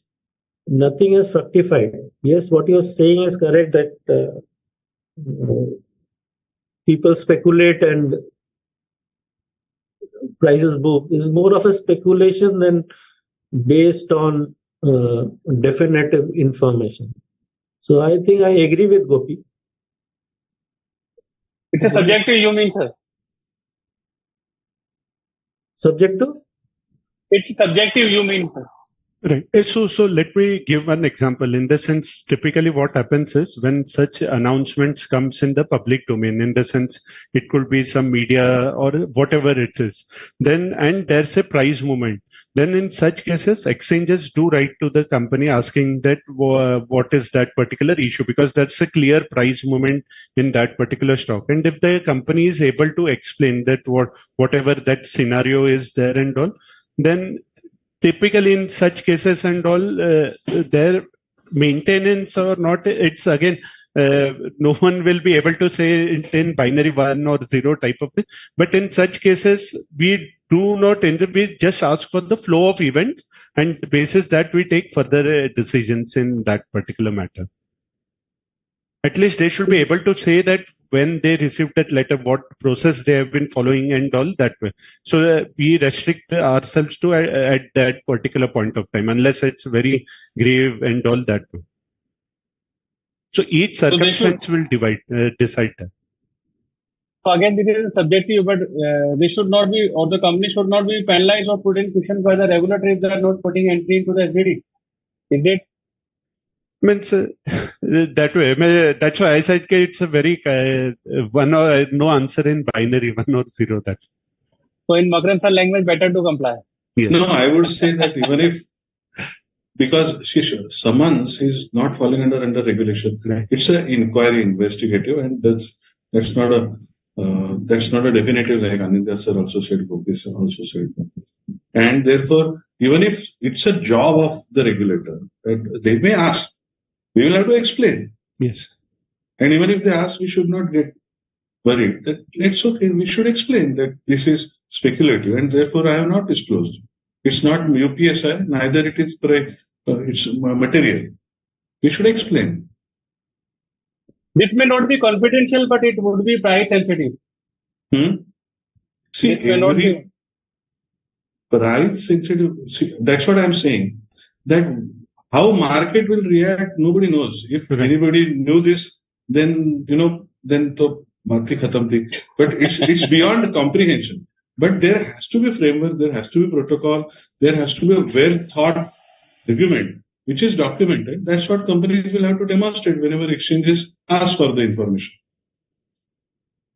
So there can be a failure that the company's management or internal team have discussed on it, and finally they concluded that this at this moment does not require to be shared with the and why? The reason should not be that I don't want to disclose. The reason should be something really genuine, that why it is too speculative at this stage. During summons also there are stages, and if you know that this time the summons is little serious, then definitely we will have to look at it differently, Okay. depending on what is the charge and all of that. Correct. Avishkaji, I'll come to this question. Whether UPSI information to be added in SDD for events such as bonus issue, right issue, merger, etc. after intimation given under Regulation 30 to the stock exchange or before that? No, so it has to be before, in the sense whatever that discussions are taking place at that point. Once it is disseminated under Regulation 30, so that information is public. So after that, there is no need for maintaining it. It has to be prior. Yes. Okay.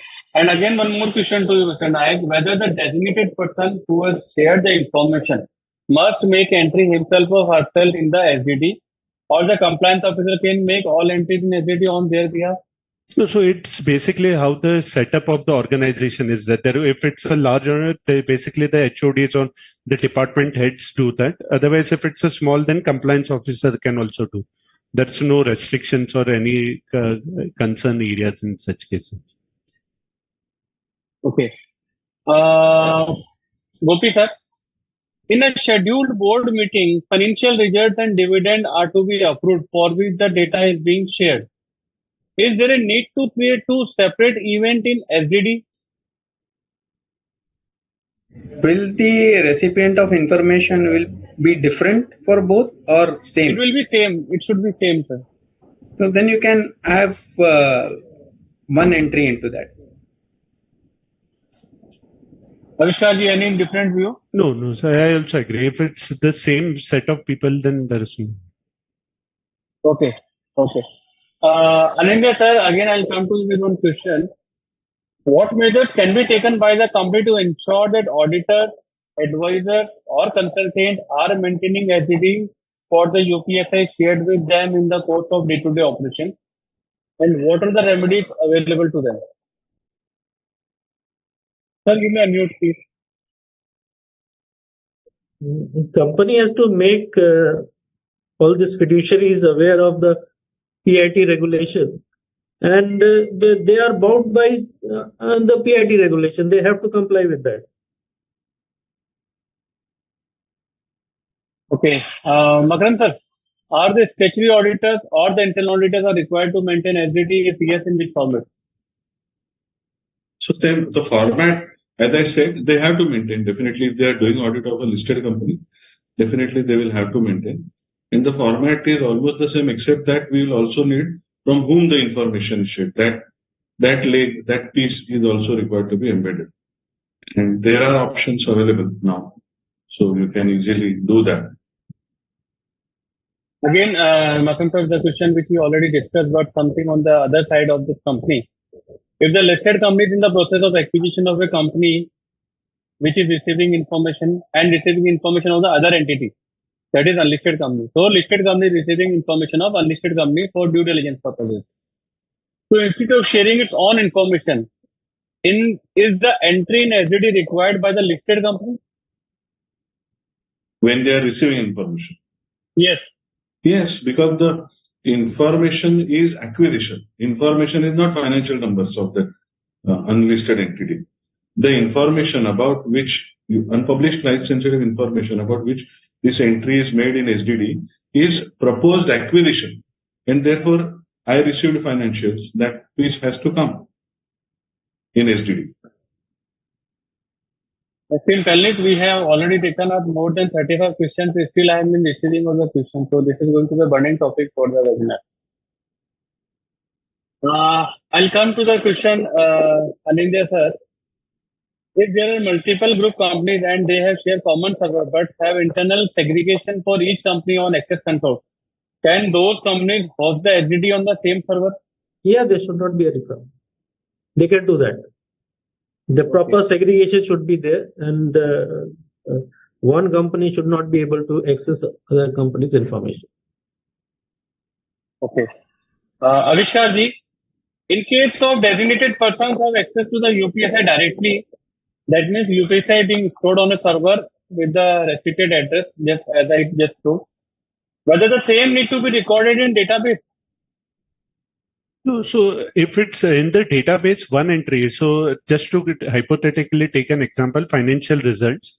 So if the designated persons have access, so one entry for that designated person has to be made in the database. That one. Even if there is a restrictions and all, the entry in database is required. So many of the time, just to give again an example, in financial results and all, people say that we are a very large organization. We have implemented systems like SAP and all, where say no single person would have access to the complete picture and all. There's a separate group of people who will be consolidating at a higher level. So the person at the lower end may not have the complete picture. So whether he should be added, not added, and all that way. In such cases also, we at least recommend that if he is part of that particular group, then he should be added in the database at least. That way.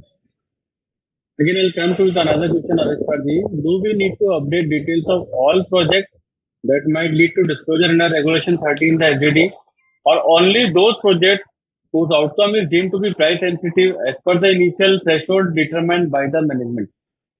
So it's not all projects. It's as per the material which the management has decided that. Materiality limits threshold decided by the management. Yes. Okay.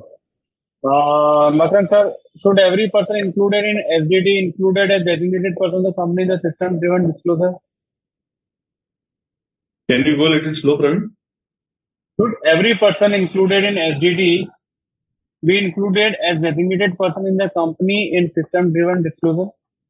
So a designated person is a principle-based definition, that one who has access to UPSI and who is internal, obviously, then he is a designated person. So if his name appears in SDD, that means he has already been given access, and therefore all the compliances of designated persons, like collating his data, all that has to be done for that particular person.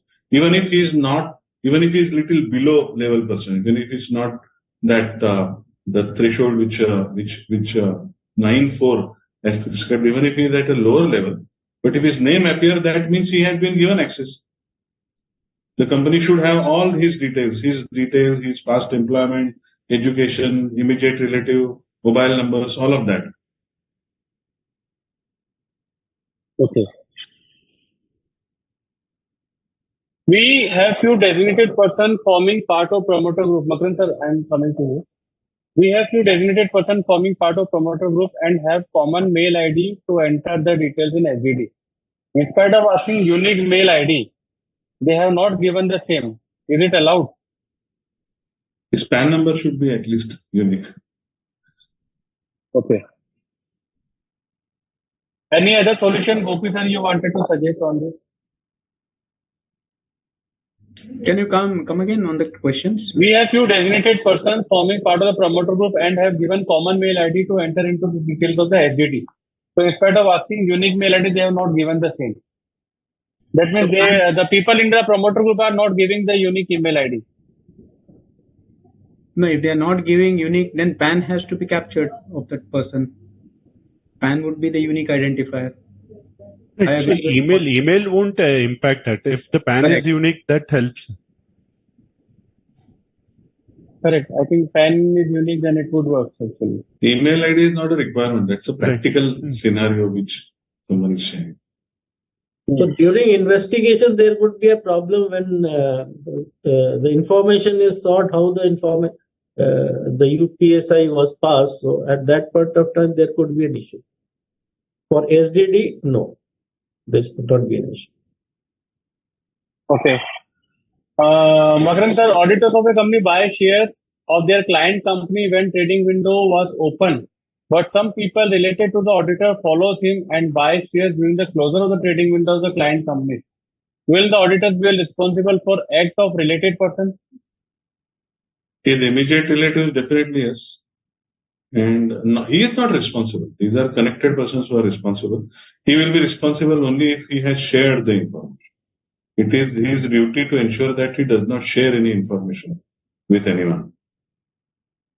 Now, preponderance of probability is the principle which adjudicating officer uses, and he will see whether by virtue of his regular communication, by virtue of by details with respect to the trades which those relatives or friends of his have been taking, who is the financer, all that, and the frequency of the trades which they are doing. Depending on that, there may be a charge with respect to insider trading.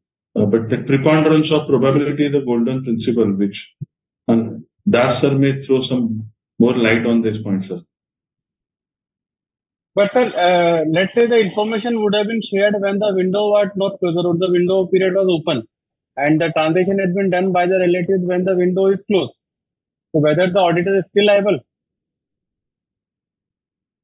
No, window open, window closed doesn't matter. The connected person, whenever there is any dealing, there may be a suspicion. Anindya sir was saying something. What Mr. Makran has said is correct. Like the adjudicating officer will go with the circumstantial evidence, and if the circumstantial evidence shows there has been communication of not UPSI, any communication, it will consider as the UPSI has been communicated, and the connected person will also be charged. Gopi sir, whether quarterly HDD certificate from CS in employment required for those listed companies to which CG report is applicable? What is it? Whether quarterly HDD certificate from CS in employment would be required for those listed companies in which CG report is applicable? Corporate governance report. No. See, we are insisting on this SDD certificate from the compliance officer, because when we introduced this ASCR compliance from March, we observed that the companies had year ends which were different from March. So they would have had a December year end or a June or a September year end. But we changed this format to include SDD compliance only from March. So with respect to those companies where the year end is different from March 2023, we have asked them to submit the SDD compliance by the compliance officer till the time they submit their ASCR in the new format for the current financial year. So when supposing the year ends in say September or December 2023, and the ASCR would now be in the new format where the practicing company secretary would comply or is certify compliance aspect, then that quarterly certification is not required. Otherwise, there will be a gap between the last ASCR, which is not in the format certifying compliance. Then we need to be sure that the company is compliant during this period. So only in those cases we have insisted on quarterly compliance where ASCR is even though applicable to that company. Okay. Anindya sir, please suggest the company who are already having negative net worth with no staff. How to make it applicable in these companies? Some exemption should be provided seeing the circumstances. The law says that it is applicable to also. Any practical scenario? Whether making laws, suspended company or a company in IBC is applicable to all. As of now, there is no punitive action, but we don't know in future. Right, even for debt. No punitive action, but any relaxation can be there, sir. That is correct. But no punitive action as of now itself is a relaxation. Nice view. But that's the most IBC and all, that's the most vulnerable period also. Most vulnerable period. Few of the companies ask for debt listed also, because say debt listed and all, there could be only one or two investors in that particular security and all. So there also the compliance is required. Avishka ji, I'll come to you with a unique question specifically related to the company, I think. A company is showing SDD non-compliant company on the exchange dashboard on the basis of certificate issued for the quarter that is dated 30th June 23. Later on, the company complied with the requirement, installed software, updated the data and informed the exchange about this. In response, the exchange asked about a certificate from PCS certifying that the entity has complied with the norm. The company has submitted the PCS certificate also to the exchange. The exchange made a virtual inspection also, but still the company is showing SDD non-compliant. Correct. So the question is whether, considering the above scenario, company need to submit quarterly certificate to the exchange through an online platform, or how it is to be considered. Sir, Gopi sir, I also request you to Andy revert on this. No, so the way it has been articulated, so in this particular case, because of that non-submission of June certificate, the teams would have, on the dashboard, they would have shown the company as non-compliant. So now in this particular question, he's saying that he has got that certificate and he has provided to the exchanges. So as a step, exchanges do the physical or virtual inspection of that particular company. And this particular thing is done in a very immediate basis. It's not that once we get the certificate, we will take 1 week or 2 weeks to complete the process. So during that process, the team would have again found some sort of a non-compliance and all, which would again have been informed immediately that way. So this particular entire process is documented. So in this particular case, they can actually approach the exchange and see what is the reason why the company is still being shown on the dashboard as non-compliant. I agree to what Vishkar has said. In fact, when we do the verification post PCS certification, and we find certain non-compliances still continuing, then when we write back to the company as to why the company is being continued to be shown in the get code page, we also give our observation based on which the company would continue to remain on that as a SDD non-compliant company. So we provide the reasons. So they'll need to rectify that and then come back to us for in the next quarter. So okay. Anindya sir, this is a question I'm coming. It is in common for the big group or listed companies to how they are dealing with. What is the listed company who wanted sale stake held by foreign entity, and that foreign entity insists on sharing all the minutes agreement data on a routine basis, and accordingly, in order to sharing of such information, a common drive is created and an access is provided to few of the persons of the foreign entity as well as the company who is going to sell its stake. How it will be taken up into the SDD for the sharing of information and putting entries concerned? I'm unable to get it. It's basically a foreign entity is a holding company, or foreign entity is a share. There is a listed company. That listed company is selling its stake, and the foreign company is, let's say, it's a buying company. And when they are accessing for the information, the listed company, need to share the information on a regular basis. So that foreign company asks to place the data into a specific drive, by which the people associated with that foreign company, including their advisors, will be having access to the data. Now that listed company don't know who are the recipient of the information or having access to that server, which that foreign company will never told. So now how to deal with the sharing of information in this regard, in this kind of scenario?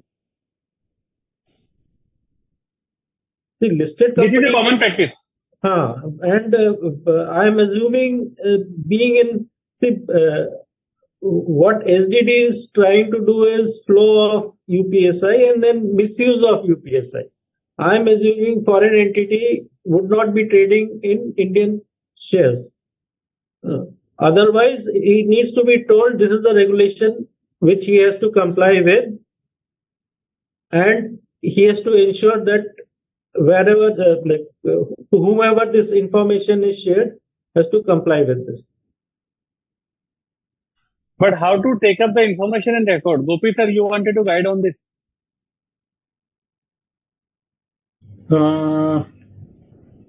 Now, can you come again? So you have this company saying that the information needs to be placed in a common drive, right? Correct. And the foreign entities would access that particular information. Correct. So the intent of SDD is to capture all the natural persons who are in possession of the UPSI. So you will need to, so the foreign entities may or may not have the PAN numbers, but like Mr. Makran said, you need to have some legal identifier number for that particular persons who would be in possession. But Because yeah, But sir, the foreign entity will never disclose who are the recipient of the information because that involves their senior people, their executors, their management person, including their advisors also. So they will not disclose the name of the advisors and the senior people, those who are having access to that information on the common drive. No. So this, in this particular cases, listed entities have been that cautious in the sense, in one particular case, in the sense, recent case also, we have seen that they have maintained that particular information because again, it's all about confidentiality of the listed entities data also, because we don't know who is that legal advisor sitting abroad and all that. So they have insisted and they have got the details of who all have access to that particular drive. So, because there's no leeway in the sense, if we say that, okay, he will not trade, but who knows who his relative can come and trade and all that. So we insist, or whenever, if someone asks, we say that they have to have that particular sort of control on that shared drive also. But Avishkaji, I'll tell you, I had gone through this kind of situation during the course of my individual employment also. When the company is, let's say, listed and the 60% of let's say 65% shares is owned by the promoters. Now promoter want to make a stake sale of 25%. So then it is at the mercy of the promoter and the company's official need to comply. So this is the deal, this is the NDA we have executed. Now this is the drive on which we need to put the data.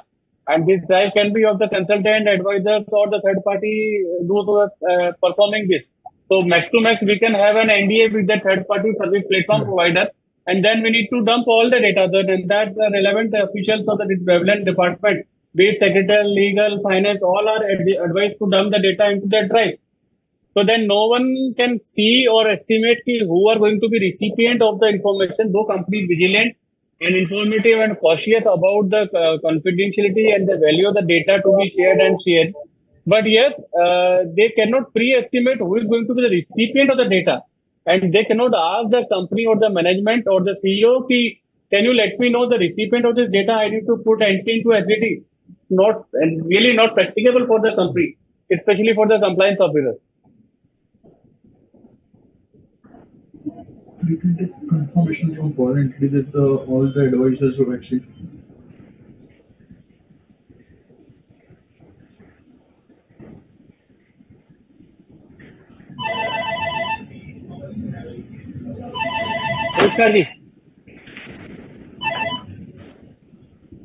Gopi sir, you wanted to guide on this? So probably we'll need to sensitize the foreign partner about the Indian. It's an Indian law which they need to comply with. I mean, if they are saying that it's very difficult, probably you can ask the persons who are in control, and then you need to sensitize them that whenever they share this information, they need to give the details of that particular person, even if they don't know. Then you leave it to them, because ultimately they are also a fiduciary who is required to comply with the Indian laws. It's not that if he's sitting abroad, then he need not comply with Indian laws, because it is an Indian requirement, Indian law. So if you have basically sensitization can only be which can be done into this. Absolutely. But at least you need to have some names in there, and you need to bring it to their notice that this is a requirement under Indian laws, and then they need to abide by this whenever they share this information. I'll take one more clue, sir. Generally, when this kind of deal happens, they share name of few of the team members. Let's say if 5 people are involved, so let's say one is the seller company, listed company, one is the buyer company, one is the advocate of that buyer company, one is the advocate of seller company, one is the merchant bank or investor who is mediating their connector.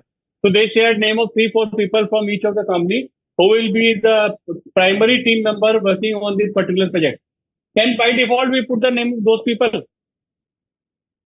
And would it suffice to be in compliance? So I'm audible now. I'm audible now.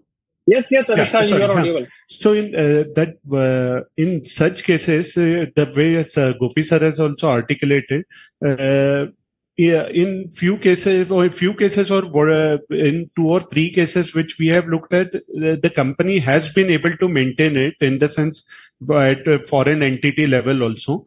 And in this specific instance also, say where they have been provided 4 or 5 names, they have maintained it in that particular database. So at least there's some sort of a trail available. And in case it's further investigated, then it's the onus is on the company to get further details on this, where these 5 people have again shared this information.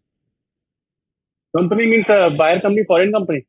From the foreigners, that 5 entities which you in your current example have said, from with whom he has further shared that one. So that onus is on the foreign company, those who are receiving the information. No, the onus is on the Indian listed company to get the data for the exchanges. That one. Again, the same question will start there, sir. Magaran sir, have you faced this kind of scenario in any of your client company?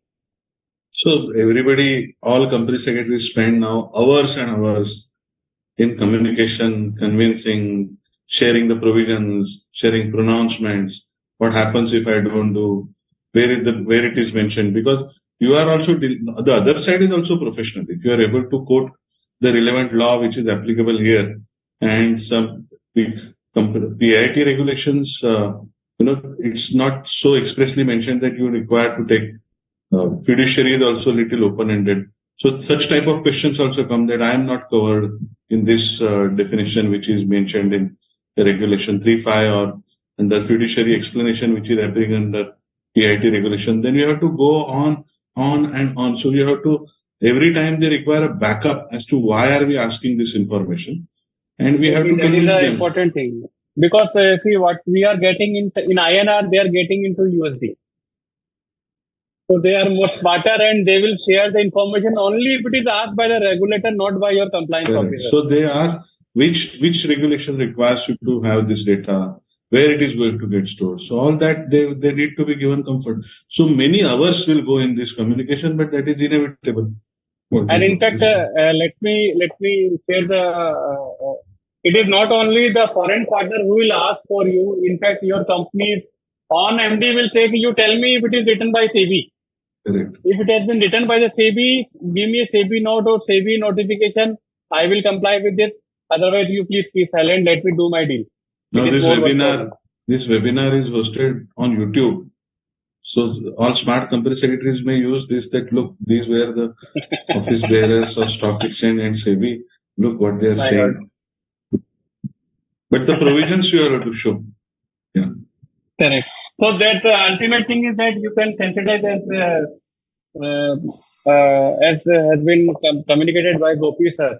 And that is at least you can do and communicate to the company and team also. This is a requirement and you should follow.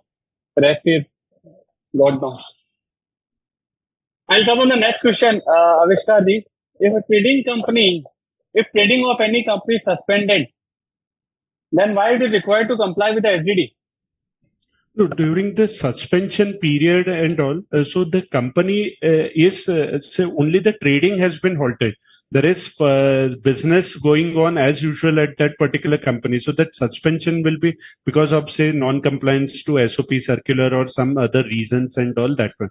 At some point of time when that particular non-compliance is completed, the company is available for trading and all that one. So during that particular period also, that's why we insist that even if it's suspended, the company should be maintaining, because it's not a delisted entity. It's only a temporary suspension for the company. That one.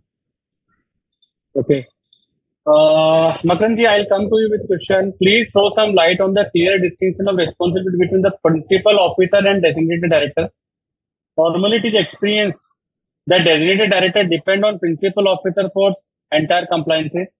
If so, what is the intention of SEBI to have designated director also responsible under PIT regulation? I will also take input from Anindya sir also on this.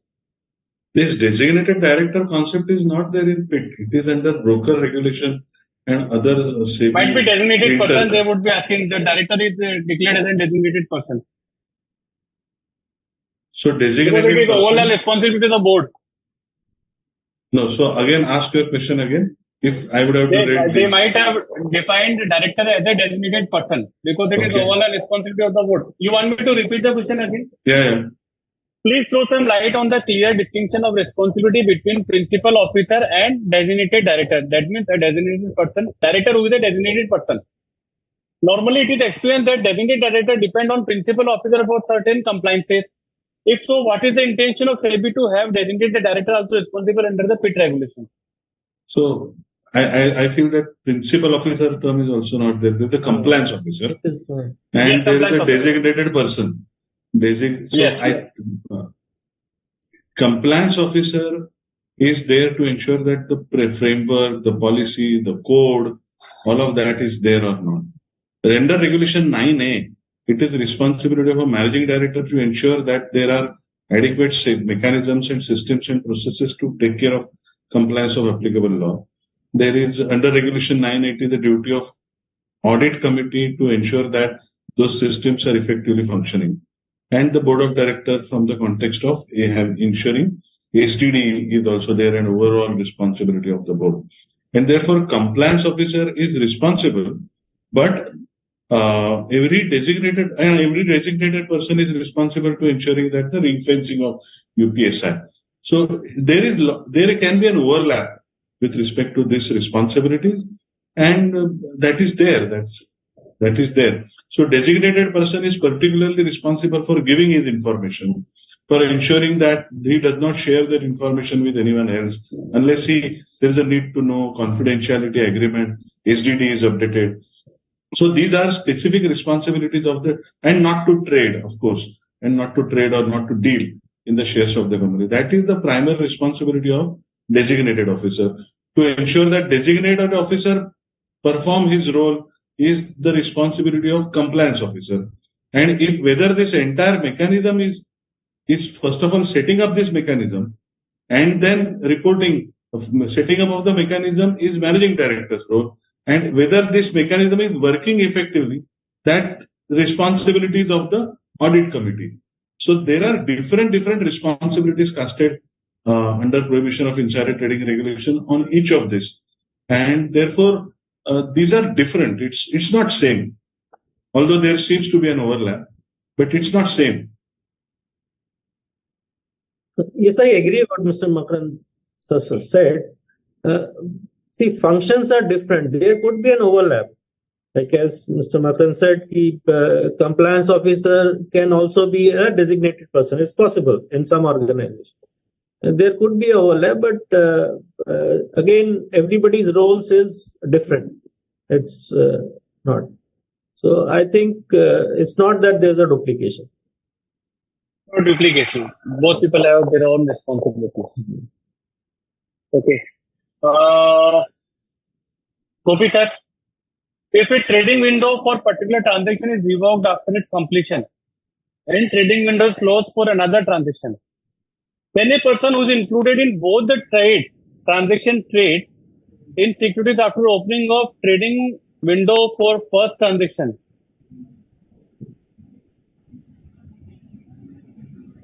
So the question is, can a person who is included in both the transaction can trade in securities? Means he was in first transaction also, second transaction also. For first transaction window was closed then open, but for second transaction the window is closed now. So whether the person who is connected in both the transaction, can he trade? No. He cannot trade. He cannot trade. He cannot trade. So the excuse of first transaction he cannot take. Makanji, most companies that is the reason why the trading plan concept was introduced, for designated persons if they want to trade. So only if a trading plan has been given by that person at the time of possession of the first information. So when the first one closed, he could have traded. But at that point in time, he was not in possession of the second information. So only in trading plans, you will have this benefit of trading when you are in possession of UPSI. Okay. This is in the ordinary course and as no disclosure, or versus Under two paragraphs, one under agreement, and the second is under winning of awards and contracts. And although a threshold of 2%, 5% have been brought in, normal course of business words has still not been removed from Schedule 3, para B, and therefore this question comes up many often.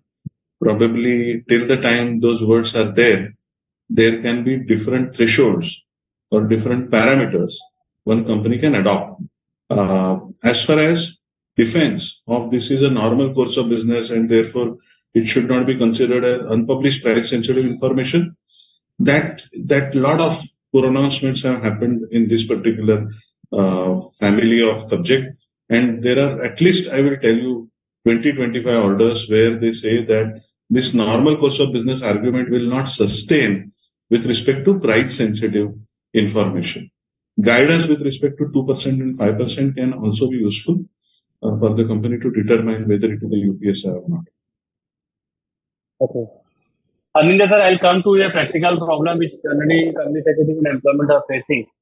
If a JV collaboration agreement comes to the knowledge of company secretary or compliance officer on its execution only, and he immediately disclosed the same to the stock exchange within the permitted time of 12 hours, then whether the entry in SDD is required?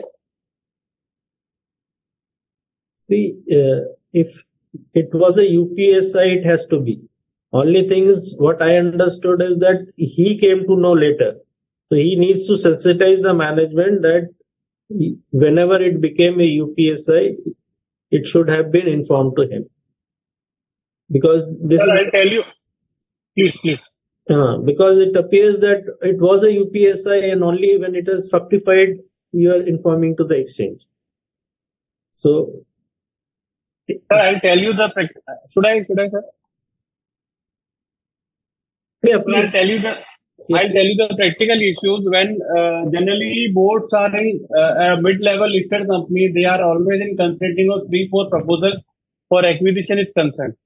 And in the team, all are named as the product Udan, product Hawaii, product Kuber, product Tijori, product Rokda, whatever it is, right? So these all are under consideration of the company's, especially acquisition team or the top team, IM internal management team of the CEO, CFO is concerned. These are never disclosed to the compliance officer, and they only disclose it once it is actually materialized or any definitive agreement is going to be signed by the company. So generally, compliance officer is not aware of all this because this is a running task for the team. Then it is a job of compliance officer to sensitize this. See, because tomorrow if there is an investigation, there will be an issue. I'm not saying that compliance officer will be held responsible, but because there will be a reputational loss to the company. Okay. Sir, I don't know how to respond to this question. I am coming to you, Anindya sir. If company tampered with existing data, then what will be the penalty or charge imposed? I don't know how to company tampered with data. So this is case specific. We should not entertain this here. Sir, Gopi sir. Whether the system-driven disclosure is applicable to InvITs, Infrastructure Investment Trust, REITs, Real Estate Investment Trust.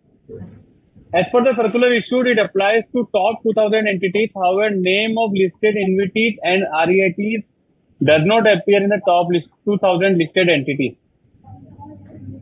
No, currently it is applicable to equity and equity listed companies. So not to Infrastructure Investment Trust and Real Estate Investment Trust. This is the trading window, the trading restrictions you're talking about? System-driven disclosure, SDD. There are trading restrictions. I think he is referring to trading restriction. Pan freezing, right? Yeah. Pan freezing, we are currently only taking up only equity and and convertible securities. Only for those DPs we are considering. Okay, I'll take last 2-3 questions only, sir, because we have already exceeded the time. Signing of NDA is different and sharing of UPSI is different. Any information sharing has to be entered in SDD. Is this understanding correct, Makran sir? Please. Yes, correct. Okay. Acknowledgement from the person who named is entered and SDD is also necessary to avoid dispute in future. For instance, a member of a team of regulator does inspection of record of a company containing UPSI.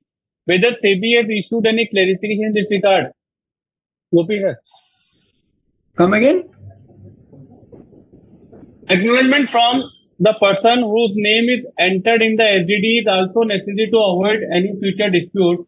For instance, a member of the team of the regulator does inspection of record of a company containing UPSI. Whether SEBI has issued any clarification in this regard?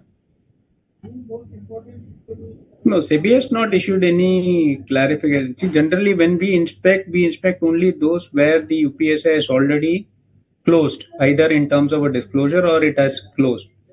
Any live UPSI is not investigated, at least by the exchanges, we don't do it.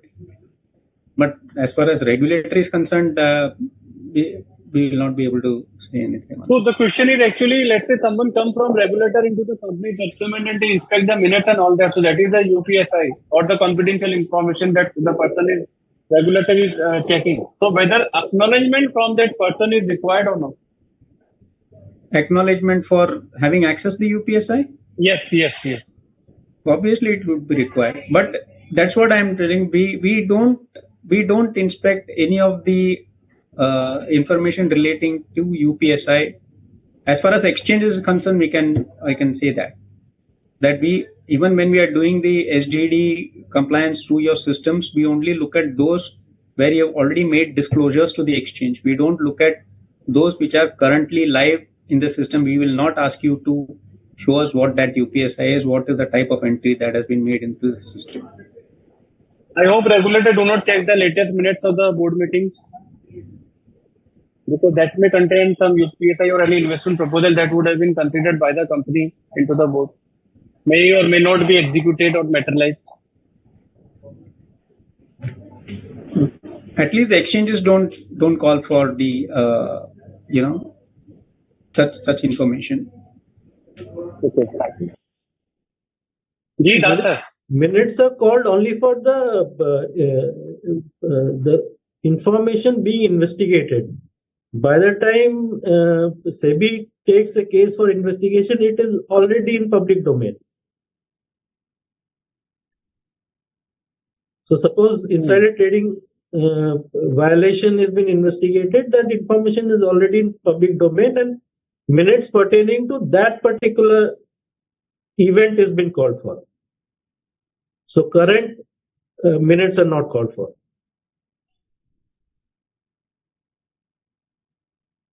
Okay. Sir, I'll take the second last question. Avishkar ji. Will NDA have to be entered with all the prospective buyer in case of slump sale before the final seller is materialized? And whether all the prospective buyers' name will have to be entered into the SDD? So NDA entering is a part of the practice in the sense which every organization does. But say entering into entry into SDD is when that particular transaction is germinating, whichever party with which they are taking it forward, that entry has to be made. Okay. And I'll take the last question, sir. For SME, this SDD compliance is required quarterly or half yearly? No, so it's quarterly at this juncture. Okay. Sir, let me tell you, we have taken up more than 75 questions actually. Huge amount of response is there. And my sincere thanks to you, all the panelists, starting from Anindra Das ji, for sparing of your huge time during these working hours and responding to the queries from all the participants and members are concerned. My sincere thanks to Gopal Krishnan sir also from Bombay Stock Exchange for sharing of your time and responding to the queries. Again, Avishkar ji, so much of busy schedule was there and you happened and able to manage different meetings also. But yes, thanks. You still continue to with the webinar and you have responded to the queries. And nothing but yes, our own Makran Joshi ji, yes, always there for the institute, and thanks for being bringing the perspective from the profession side as far as the SED is concerned. And yes, your practical knowledge, interpersonal skill is always useful for the institute. I place my sincere thanks to each one of you, sir, for sparing of your valuable time and making this SDD webinar a more successful one. We look forward to have your continuous blessing, support, and association for the institute. You may like to place anything, sir, or we can declare conclusion of the webinar. By the time we have our next webinar, I suppose everybody will be fully compliant. So we don't have to worry much about it. Sir, again, this is a perspective. Yeah. Thank you so much. Thank you so much. Thank you, sir. Thank you, Anindaji. Thank you, Gopi, sir. Thank you, Avishkaji. Thank you, Makranji. Thank you. Thank you. Thank you. Close this.